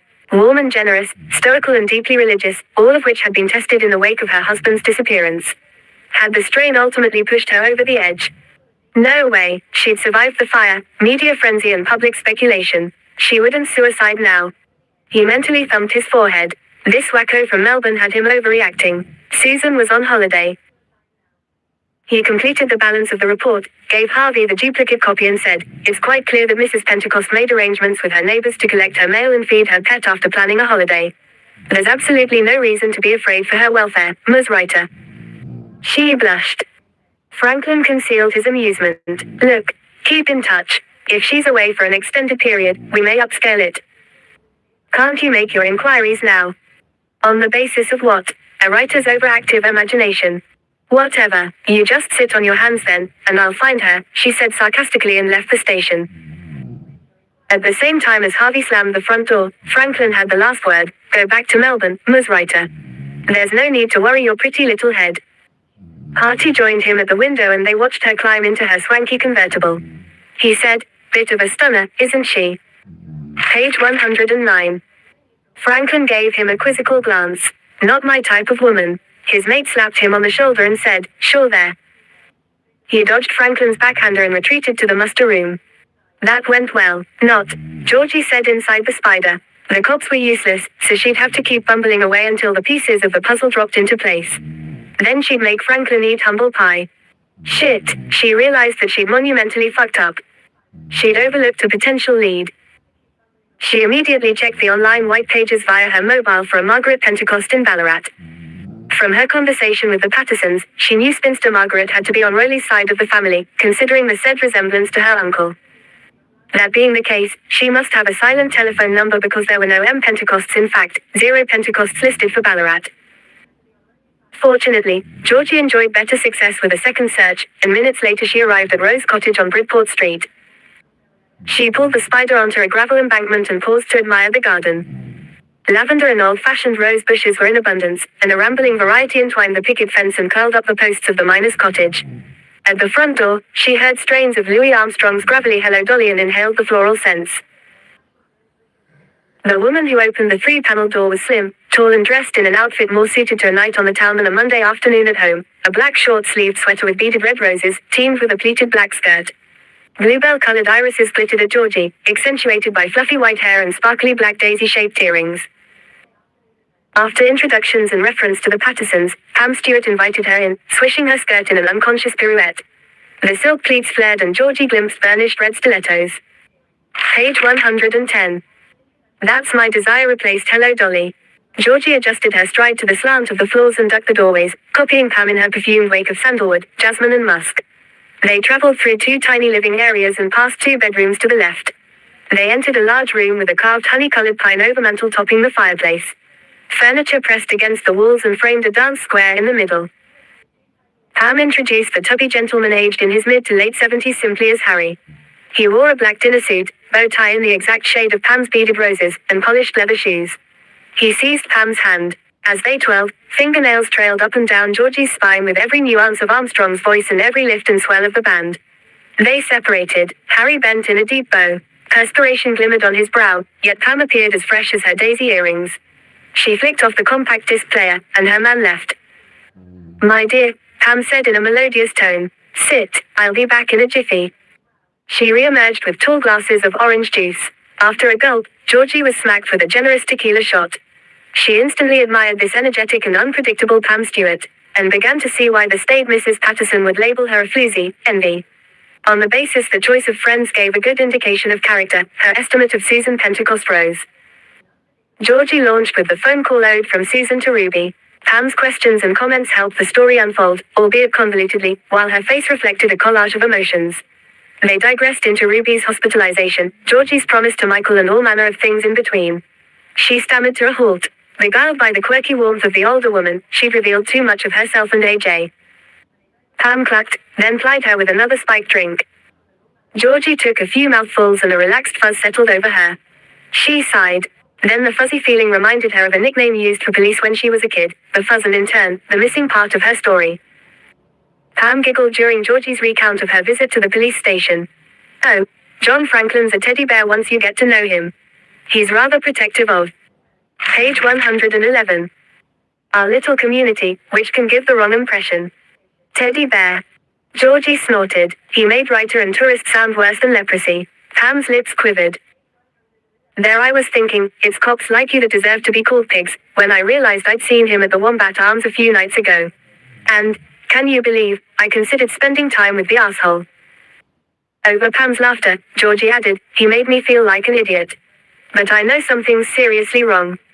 Perhaps he went in a bit heavy, but I tend to agree with him. Although it's a bit peculiar that Susan took off in such a hurry, it does seem that she planned to be away. Yeah, for a few days. I'm sure there isn't cause for alarm. All well and good, except for the tremor in Pam's hands which Georgie couldn't help but stare at. She roused herself and asked, did you know she was going away? She sat out the pause. At length, Pam conceded, no, and I was surprised that I couldn't reach her by the end of last week, but we're grown women. The Pattersons said Susan doesn't go away very often. Well, no, she prefers to stay at home. In all the years I've known her, the longest time she's been away, except for when she was in hospital after the fire at the farm, was a week. And then, that was with Margaret. Aside from that, we go on the odd short trip through the community centre or church. My money's on Margaret. Pam withdrew and brought back an address book, which she thrust at Georgie, tapping an entry with a cerise fingernail. Georgie obligingly dialed Margaret Pentecost's number. She rolled her eyes as it rang out. Story of my bloody life. She saved Margaret's number and address on her mobile. Page 112. Susan's always said she'll only leave in a wooden box, Pam mused. Georgie almost laughed. That's what Grandma Harvey used to say, and she lived in the family home right up to the end. Stubborn biddies. That won't be for a long time, Pam went on, because she's strong as an ox. Oh, handling the farm on her own got too much, so she let Roger and Mick have most of it. But she'll never willingly leave her and Rolly's home. Do you think her trip connects to Rolly? I don't see how, he's been missing for so long. Big blue eyes turned on Georgie. She believes he was murdered, you realize. Page 113. Chapter 14. Espresso poised for first sip, its aroma flaring his nostrils, the front door buzzed. Franklin peered sideways. Hart was on the telephone. He sighed, hitched the service belt above the bony points of his hips and steeled for a potential rerun with the crackpot from Melbourne. It wasn't the writer but another bloody female. In the past few days, the balance of Franklin's male to female customers tipped towards the latter. In her early 30s, this one wore strawberry blonde hair that coiled in spirals to her narrow shoulders, red-framed glasses and a black t-shirt under a rainbow-colored body-hugging dress in turn worn over faded blue jeans. An infant snuggled her chest. It sported a tri-colored beanie, purple jumper with white teddy bears at the waist and blue track pants. As he thawed in the wake of another paternal surge, the woman said, "John Franklin." And, at his nod, added, "I'm Renee Archer." "And what's his name?" Franklin asked. Renee tilted her chin high and laughed huskily, like a blues singer. "Her name is Alex, but thank you." He raised his eyebrows. "For confirming I'm not pigeonholing Alex. I'm trying to avoid the pink, girly stuff. I don't want Alex driven into the subservient little girl role, playing with Barbie and makeup. Not unless she wants to, of course. But if she'd rather play with mud pies, climb trees and become a Dan in karate, well great. Even if she breaks a leg." Page 114. "Especially if she does. What does your hubby think?" In tandem with his question, Franklin noticed she wasn't wearing a wedding band and groaned. She wiggled her bare left ring finger and laughed again. "Oh, I am married, although I don't wear a ring and kept my surname. I don't approve of the whole chattel thing. You know, being branded a married woman. Carl's fine with it, he's used to me being independent. He's so preoccupied with changing the world anyway." Her tone was neither resentful nor regretful. In fact, she acted poles apart from the hesitant caller earlier.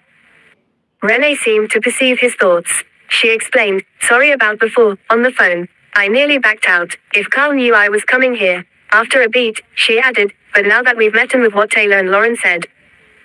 Georgie's heartbeat quickened. She raised an eyebrow. "Murdered."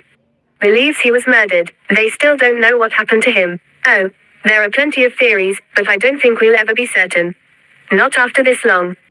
Pam suddenly looked very sad, frail even. She clamped her mouth and refused to elaborate. Eventually Georgie stopped flogging that point. "Do you have contacts for Susan's other family and friends?" "Oh, a few." Pam picked up the address book. "She's a little funny like that. She has loads of friends but keeps us. I don't know how else to put it but compartmentalized from each other. Her friends from here, from Melbourne, Neil, Wichita and so on, we're all separate groups." "Do you think that's because a lot of people turned on Rolly after the fire?" Page 115. "Possibly, dear." Pam drummed her fingernails as she said, "I can help you with local friends, although I doubt that would do you much good. There's no one closer to Susan than me." Out of ideas, Georgie finally confessed she poked around at Abigail's and Pam chuckled over the encounters with feline Oscar. "The kitchen was pristine on my first visit but filthy when I went back. Do you think?" "Oh, that would have been Roger and Mick," Pam cut in. "Susan lets them have free reign of the place. Housework's not their forte. What about this Jack guy? Know who he is?" Pam shook her head and wrote something in elegant script. "Here's the phone number for her sister. They were close until Anne moved to Sydney. She has 4 children, and now that her children have their own children, the girls don't see each other very often. Ralph and Norma are years older than Susan, who's the youngest of the 4. They never married and lived together in Maryborough. I wouldn't bother contacting them, they're pretty much hermits. On Rolly's side, there's only Erwin, his brother. But he's loopy." At Georgie's surprised laugh, Pam said, "I'm a lot older than you, so I can get away with saying it. He is loopy, with advanced Alzheimer's, poor thing. And his wife, Thelma, died giving birth to Margaret's sister, which left poor Margaret and Erwin alone. More dead ends than leads, it seemed. But one lead might be all she needed. I don't have a phone number for Mick and Roger. They're easiest to catch at Abigaildy. Or the Tab. Pam added the betting agency with a grin. Before she left Rose Cottage, Georgie tried Susan and Margaret's telephone numbers. She then contacted Anne Campbell in Sydney. Pam listened, rapt. Georgie spun the story so as not to unduly concern Susan's sister and drew a dead end. Why was she unsurprised? Page 116. Ah, your friends then. Franklin pictured the mums, Taylor and Lauren. Renee smiled and interpreted, what you mean is, so you've received a letter too. Her mood was infectious. Franklin chuckled and mocked a bow. I promised discretion. Well, you've done fine. She touched his forearm, which was a bit familiar, but he didn't mind. Franklin let Renee settle into the interview room, fixed 2 fresh espressos and grabbed the poison pen dossier. He skimmed her letter. She sipped the brew and adjusted Alex's position. When did you receive it? He arranged all 3 poison pen letters on the desk. 10 days after Alex was born, Renee replied. She handed an envelope to Franklin. I kept this and all. See, it's postmarked the 1st of February. Franklin plucked the envelope by a corner and positioned it 4th in line. Large margins isolated the text on both Renee's A4 page and the ordinary DL-sized envelope. It struck him again that it could symbolize that the words and their writer were surrounded by an impenetrable sea. The content also matched. He squinted to compare the calligraphic script. Although mere weeks separated Renee's letter from the other 2, he noticed a minor deterioration in the penmanship, a wavy baseline and irregular capitals. He bagged the evidence, wishing he knew an expert who could interpret the handwriting, and gulped his tepid coffee in one go. Ideas on the sender. Renee lifted her palms. I wish. Franklin drew eye contact. You mentioned Carl's reaction to you coming here. And cut yourself off. He gently pressed, what's the story? Carl makes his living and I'm not complaining. We live very well out of controversy. He's a lobbyist and gallivants all over the place. Unfortunately, it's the type of job that makes enemies, and so he tries to keep his 2 lives separate. Home and work, 2 different worlds. Page 117.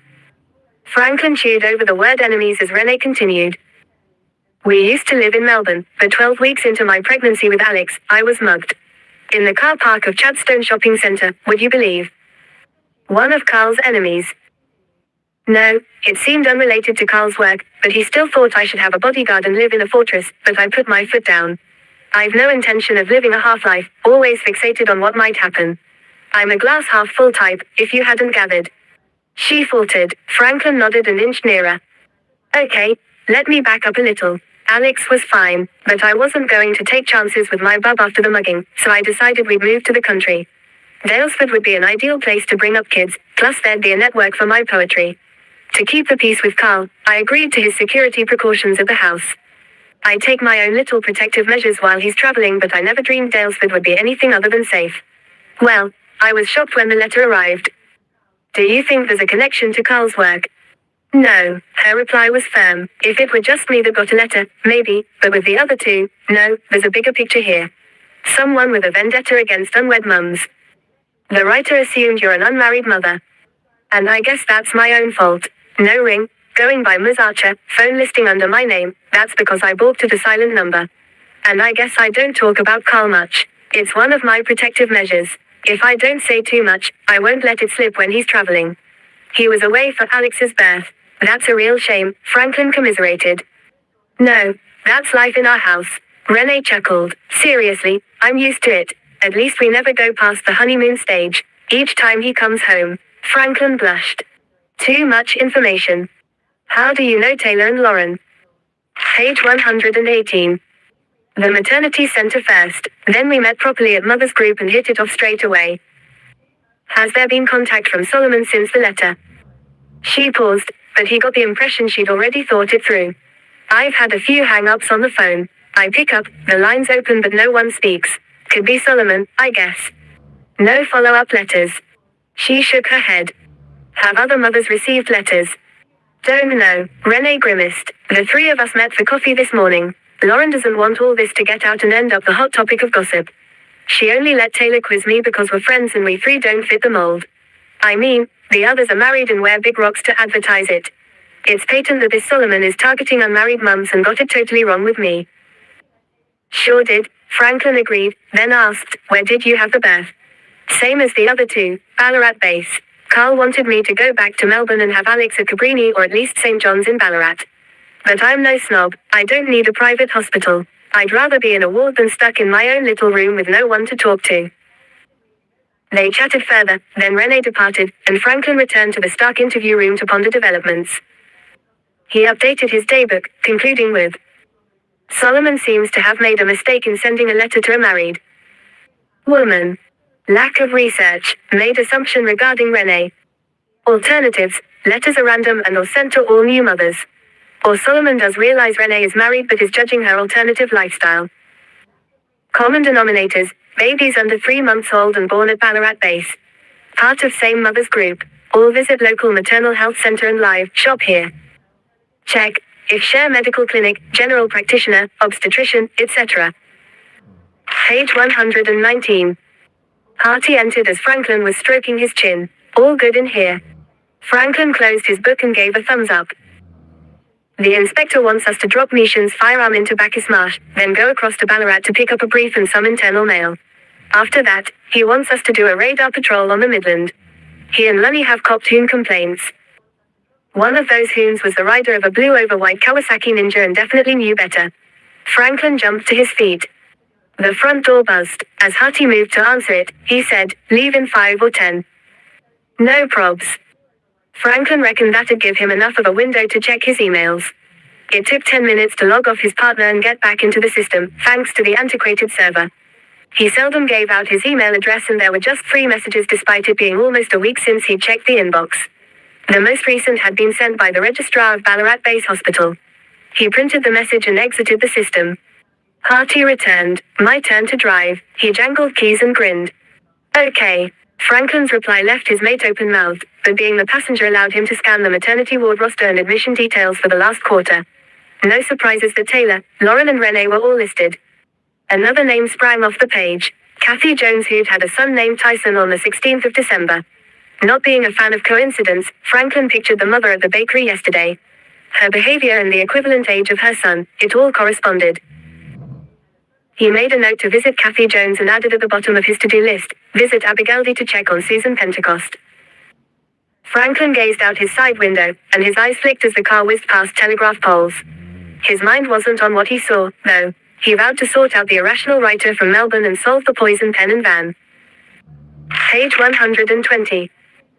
Hochul cases before Wells or the D's in Bacchus Marsh caught wind. Georgie declined another drink, then asked, it's been well over a week since Susan left Abigaildy. Do you really think she's fine? She might have backed off if Pam's vivid eyes hadn't clouded to grey-blue. That launched the pop song What You Waiting For? Into her psyche, and she visualized an oversized clock. The clock's ticks increased in volume and speed during her return to Richmond. It diminished during her domesticated evening with AJ, pizza and red wine before the television. This was the sort of night that reminded her how good she and AJ could be together. Theirs hadn't become a relationship of convenience, had it? Maybe their problems stemmed from being too alike, both headstrong, certain their way was the right way. She shut down her fluctuating feelings about AJ. And her mind soon oscillated back to Susan. What You Waiting For? Haunted her again. The stupid song made her toss right through the night. Their life echoed their last night together, perfect in its ordinariness to the great part, topped by a special dinner in celebration of nothing but a happy union. Afterwards, they pushed away the velvet chairs and Miner's couch, rolled back the heirloom floor rugs and danced until breathless in the drawing room, especially ardent when he placed That's My Desire under the needle. It wasn't a case of wearing rose-colored glasses. Oh, no, they'd fought, about things worth arguing over and those that weren't. And they'd experienced their share of misfortune. What farmers didn't. Page 121. Taste fire, drought, flood or infestation over the years, along with pressure from banks. They'd overcome illness, dealt with the heartbreak of remaining childless and lost loved ones. But they'd done it together, and that's what made the difference. He said they had the trifecta, lover, best friend and business partner. They had somebody to share everything, good and bad. Warts and all, a permanent fixture, rather like meat and 3-veg, the essence of a simple but good life. He'd lifted his glass that last evening and toasted, to us. To the woman who is still the most beautiful girl in the room. To the best being yet to come. Page 122. Tuesday the 16th of March. Page 123. Chapter 15. And it's back to summer weather for Melbourne, with an expected top of 30. The high will remain with us until at least the weekend, but there's more rain on the outlook. The Bureau warns that this will be the wettest autumn on recent record and Georgie flipped her hand sideways, smacked the radio snooze button and killed the overly cheerful voice. She prized open one eye, then the other. First to admit she wasn't a morning person, Georgie gazed at the ceiling, procrastinating. Eventually she swung to sit up, and her stomach heaved. She dropped back to the mattress. Her temples thumped waves of pain, and her left eyelid twitched with the incessant beat of a heavy rap. The music in her head switched from rap to pop. 3 lines of the song What You Waiting For had replayed all night, along with the tick of the oversized clock. She craved more sleep, decent sleep, without those annoying lyrics. Instead, she pushed back the sheet and emerged. "Ah," AJ said with mock fright. She squinted at the bathroom mirror. Rat's nest hair, mascara-clogged lashes, smudged rings under bloodshot eyeballs, all prominent against pale skin. She resembled a morning after binge vision but had actually drunk very little. Georgie laughed. "It'd be a worry if you never laughed at yourself." "I spoke to Michael, George." She sucked in a breath and held it. "Ruby's doing well." Page 124. The air wished out. "Yes. The doctor's going to check on her this afternoon. Hopefully, she'll be out of intensive care and up to visitors later today." "That's so good." Her legs turned to jelly with relief. "I was psyching myself up to ring the hospital." She tucked her forehead into AJ's mid-back and wrapped his bare torso with her arms. Her headache eased several notches. He reached behind and patted her butt, saying, "You think too much." "Probably," Georgie admitted. "People to see, things to do." She pulled away, headed for the shower. Last night, her brain had certainly been hyperactive. Images of Pam Stewart merged with worst-case scenarios for both Susan Pentecost and Ruby Padley. Added to the 3D flying slideshow were newspaper headlines: disabled women sporting black eyes, an arrogant country cop and pedantic Percy, the magistrate who'd almost snatched her license. The imagery pulsated to what she now considered the most irritating pop song ever in the charts. "Oh, it's you," Kathy Jones said. "Were you expecting someone else?" Franklin asked. He anticipated a negative. She blinked and widened her eyes. Her left one was lazy and sleep-encrusted. Tangled hair completed the crazy just-awake woman image. "No," she mumbled through a yawn. She flapped the sides of her dressing gown, crossed them snugly and secured the waist tie. He caught a glimpse of a camisole and French knickers set in black cotton with ivory trim. 3 months postpartum, she had a great figure, a gently rounded belly and swollen breasts but trim thighs. Donna would have hated her. She'd never recovered her pre-baby shape. Not before she took off. "Kathy, can I come in?" Page 125. Her fingers sought a gold locket under the dressing gown and slid it along the chain. "I need to talk to you, and I don't suppose it's crash hot having a copper on your doorstep at 8 in the morning." She scanned the street for nosy neighbors and stepped aside. "You're here now, so I guess you'd better come in." "Do you know why I've come?" The corners of her mouth twitched and her shoulders lifted. The door banged behind AJ as he left. Georgie dialed 2 numbers, from memory now, but neither Susan nor Margaret Pentecost answered. Then she forced herself to sit at the desk and go through the workday motions. Foremost were her computer inbox and phone messages. David Ruddick had left several each with a rising inflection. Texts demanded she phone in relation to the first aid script. His latest voicemail gave a deadline of 12 o'clock today for her call. Despite the implied threat, she'd finish her message check before she rang him. The emailed feeler for an editing job failed to entice. Clients driven by the hip pocket often had unrealistic expectations and they preferred talks at arm's length until rates and terms were established. That could wait at least another day. She added a yellow sticky note to the row on the wall. The next 2 phone messages were pleasure, not business. The first was Bron, who chased an update on all matters from AJ to Susan Pentecost. The second, her mum, Livia, who just wanted a chat. Georgie obliged both as she stroked the scarred edge of the blackwood desk salvaged from a hard rubbish collection. The desk was the first piece to grace her writer's office, and she'd rubbed beeswax over the nicks and initials carved into its top to capture its history rather than over-restore it. She swiveled in the black chair, a gift from AJ, its fresh leather aroma more subtle now. Thick planks of oiled jarrah on stacks of red bricks formed a 3-tiered bookcase and Page 126. Flanked the desk, slimline laptop here, antique lamp there, somehow the old and the new fit perfectly. Next, a virtually maxed out credit card gained grace on various bills. Smug with the results, Georgie picked up the ringing telephone. "Georgina." It was the unmistakable voice of AJ's mother. Her stomach dropped. Stupid idiot, should have let the machine pick up. She mumbled and waited for the inevitable, counting 4, 3, 2. I expected you to be at work, Jane Gunnison said. The woman never let her down. I work from home. Georgie's teeth were gritted. Oh, well, yes, I suppose you do. Although you ought to have resumed your legal career by now. Yeah, right, she'd been a glorified personal assistant, not a lawyer. Highlight of the job, doing Jane Gunnison's son on the head partner's mahogany desk. Look at how well our Adam is doing, Georgina. Georgie grunted. She tolerated Georgina from few people and cringed if Livia said it, as it signified trouble. From Jane Gunnison too high and mighty to allow her son's girlfriend to call her anything less than Mrs. Gunnison, and thus Georgie called her nothing, it was torturous. Besides, the statement didn't deserve a reply. They would replay twists on this conversation to hell and back. No wonder she shied from AJ's marriage proposal. She'd also be hitched to his pomp-ass parents. Jeffrey would like Adam to join us for luncheon on Sunday. It is high time for the next step in his career. If he is to make silk by the age his father did, he must sit for the bar. Georgie tuned out. AJ had to decide for himself. His buddies at Berkowitz Clark Oxford, along with his father's well-connected cronies, were guaranteed to throw him briefs, which would make his transition from solicitor to barrister smoother than most. The rise from junior to Queen's Counsel, aka a silk after the silk court gowns these barristers wore, would follow.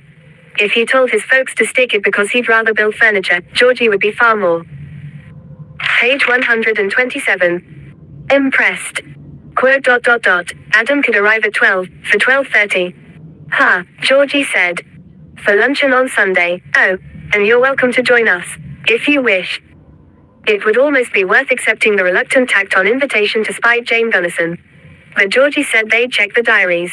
While AJ's mother spluttered, she hung up with a flourish that rivaled her bewigged perhaps one-day father-in-law's best effort. 2 minutes later, she answered her mobile too. Have you been terrorizing my mother again, George? Fortunately, AJ laughed as he said it. Didn't take her long. Never does. Not keen on lunch. We could get a better offer. True, we'll think on it, then, he said. They hung up. She decided one of the best things about AJ was his acceptance that she and his mother would never be mates. Mates. Pam and Ruby. Invisible threads to Susan. Georgie shook her head. She turned back to the computer and tried to concentrate. Fuck. She wanted to focus on other responsibilities. But Pam Stewart's obvious distress for Susan Pentecost and Ruby laid up in hospital for the same reason distracted her. The agonist-antagonist contest wouldn't stop for a lame assignment, regardless of David Ruddick's fury. It pushed her back to Dalesford, to hell with everything else. They hovered awkwardly in the hallway. Franklin started, want to tell me about it. What you wanted to talk over in. Page 128. The bakery. Okay, but let me get changed first. As she padded down the hallway, Kathy called, take a seat. She soon re-emerged in a long sundress and sandals. I'll make coffee. A few minutes later he took a sip from his mug as Kathy curled up with her own in the armchair opposite. Tyson sleeping? Franklin asked. She nodded, and he said conversationally, he a good sleeper then. His first sergeant had told him one way to get a witness to cooperate is to talk about their kids, pets or whatever it is they have a passion for.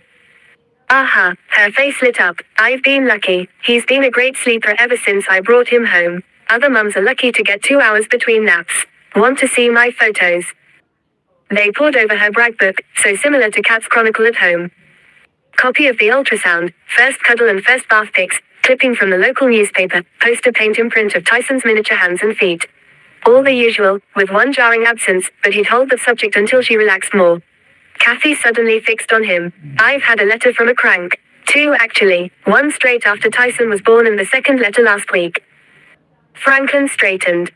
She fetched papers from the hall table. Here's the first one. He perused it and asked, do you know Taylor Berkeley, Lauren Morris and Renee Archer?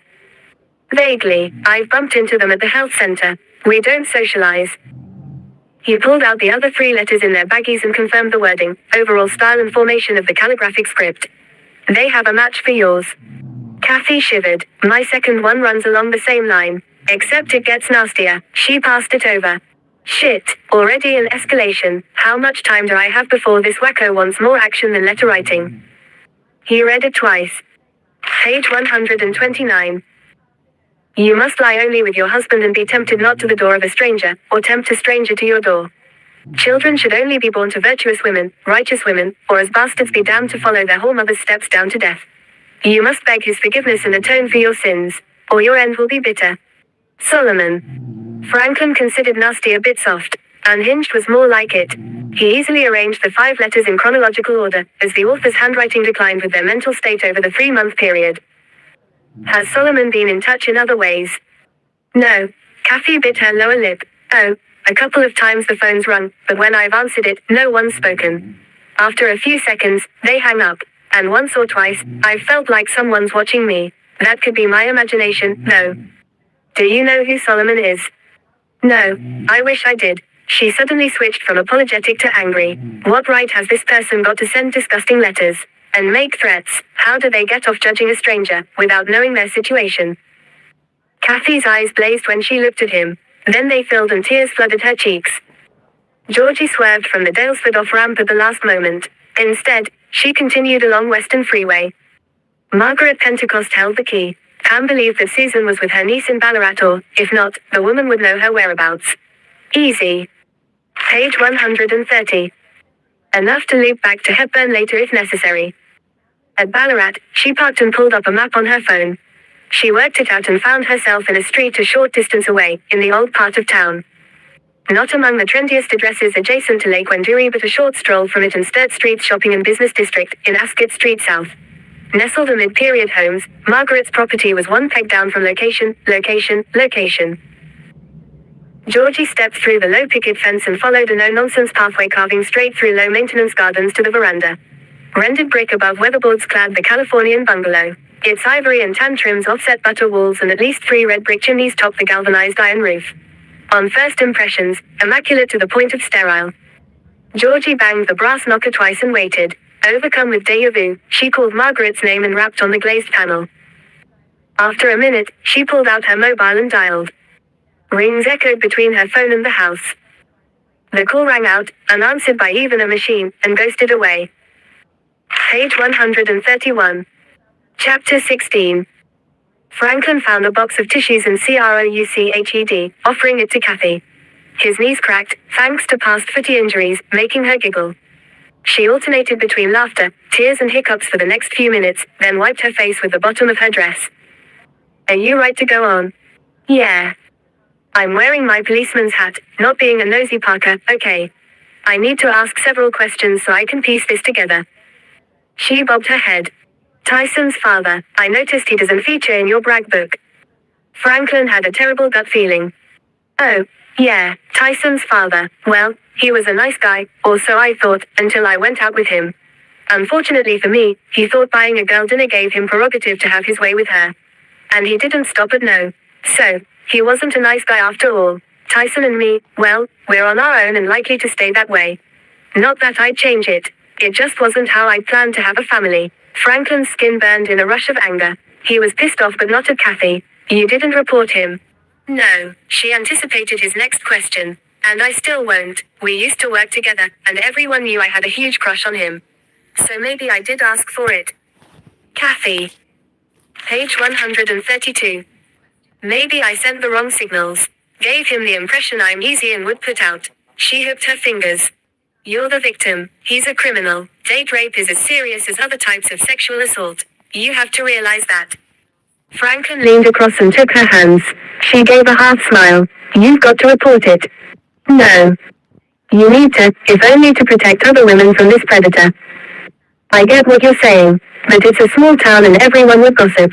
Plenty of people would point their finger and blame me, and some of them would be my friends. I wouldn't care so much if it affected just me, but Tyson's my number one priority. I won't have him growing up with a stigma. I won't let him think he wasn't wanted. Franklin couldn't argue. As a parent, he sympathized. Kids were about the only true innocence and deserved to be protected. Kathy stonewalled further discussion about the rape, so he reverted to the poison pen missives. Button. Pause. Button. You have no idea.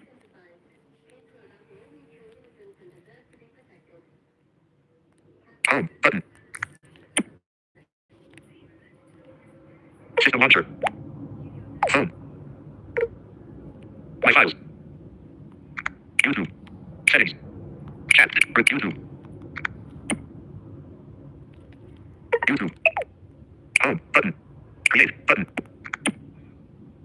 Live. Stream interrupted. Window stream interrupted. Stream interrupted. Do you want to resume your stream where you left off? End. Button. Do you want to resume your stream where you left off? Stream interrupted. End. Button.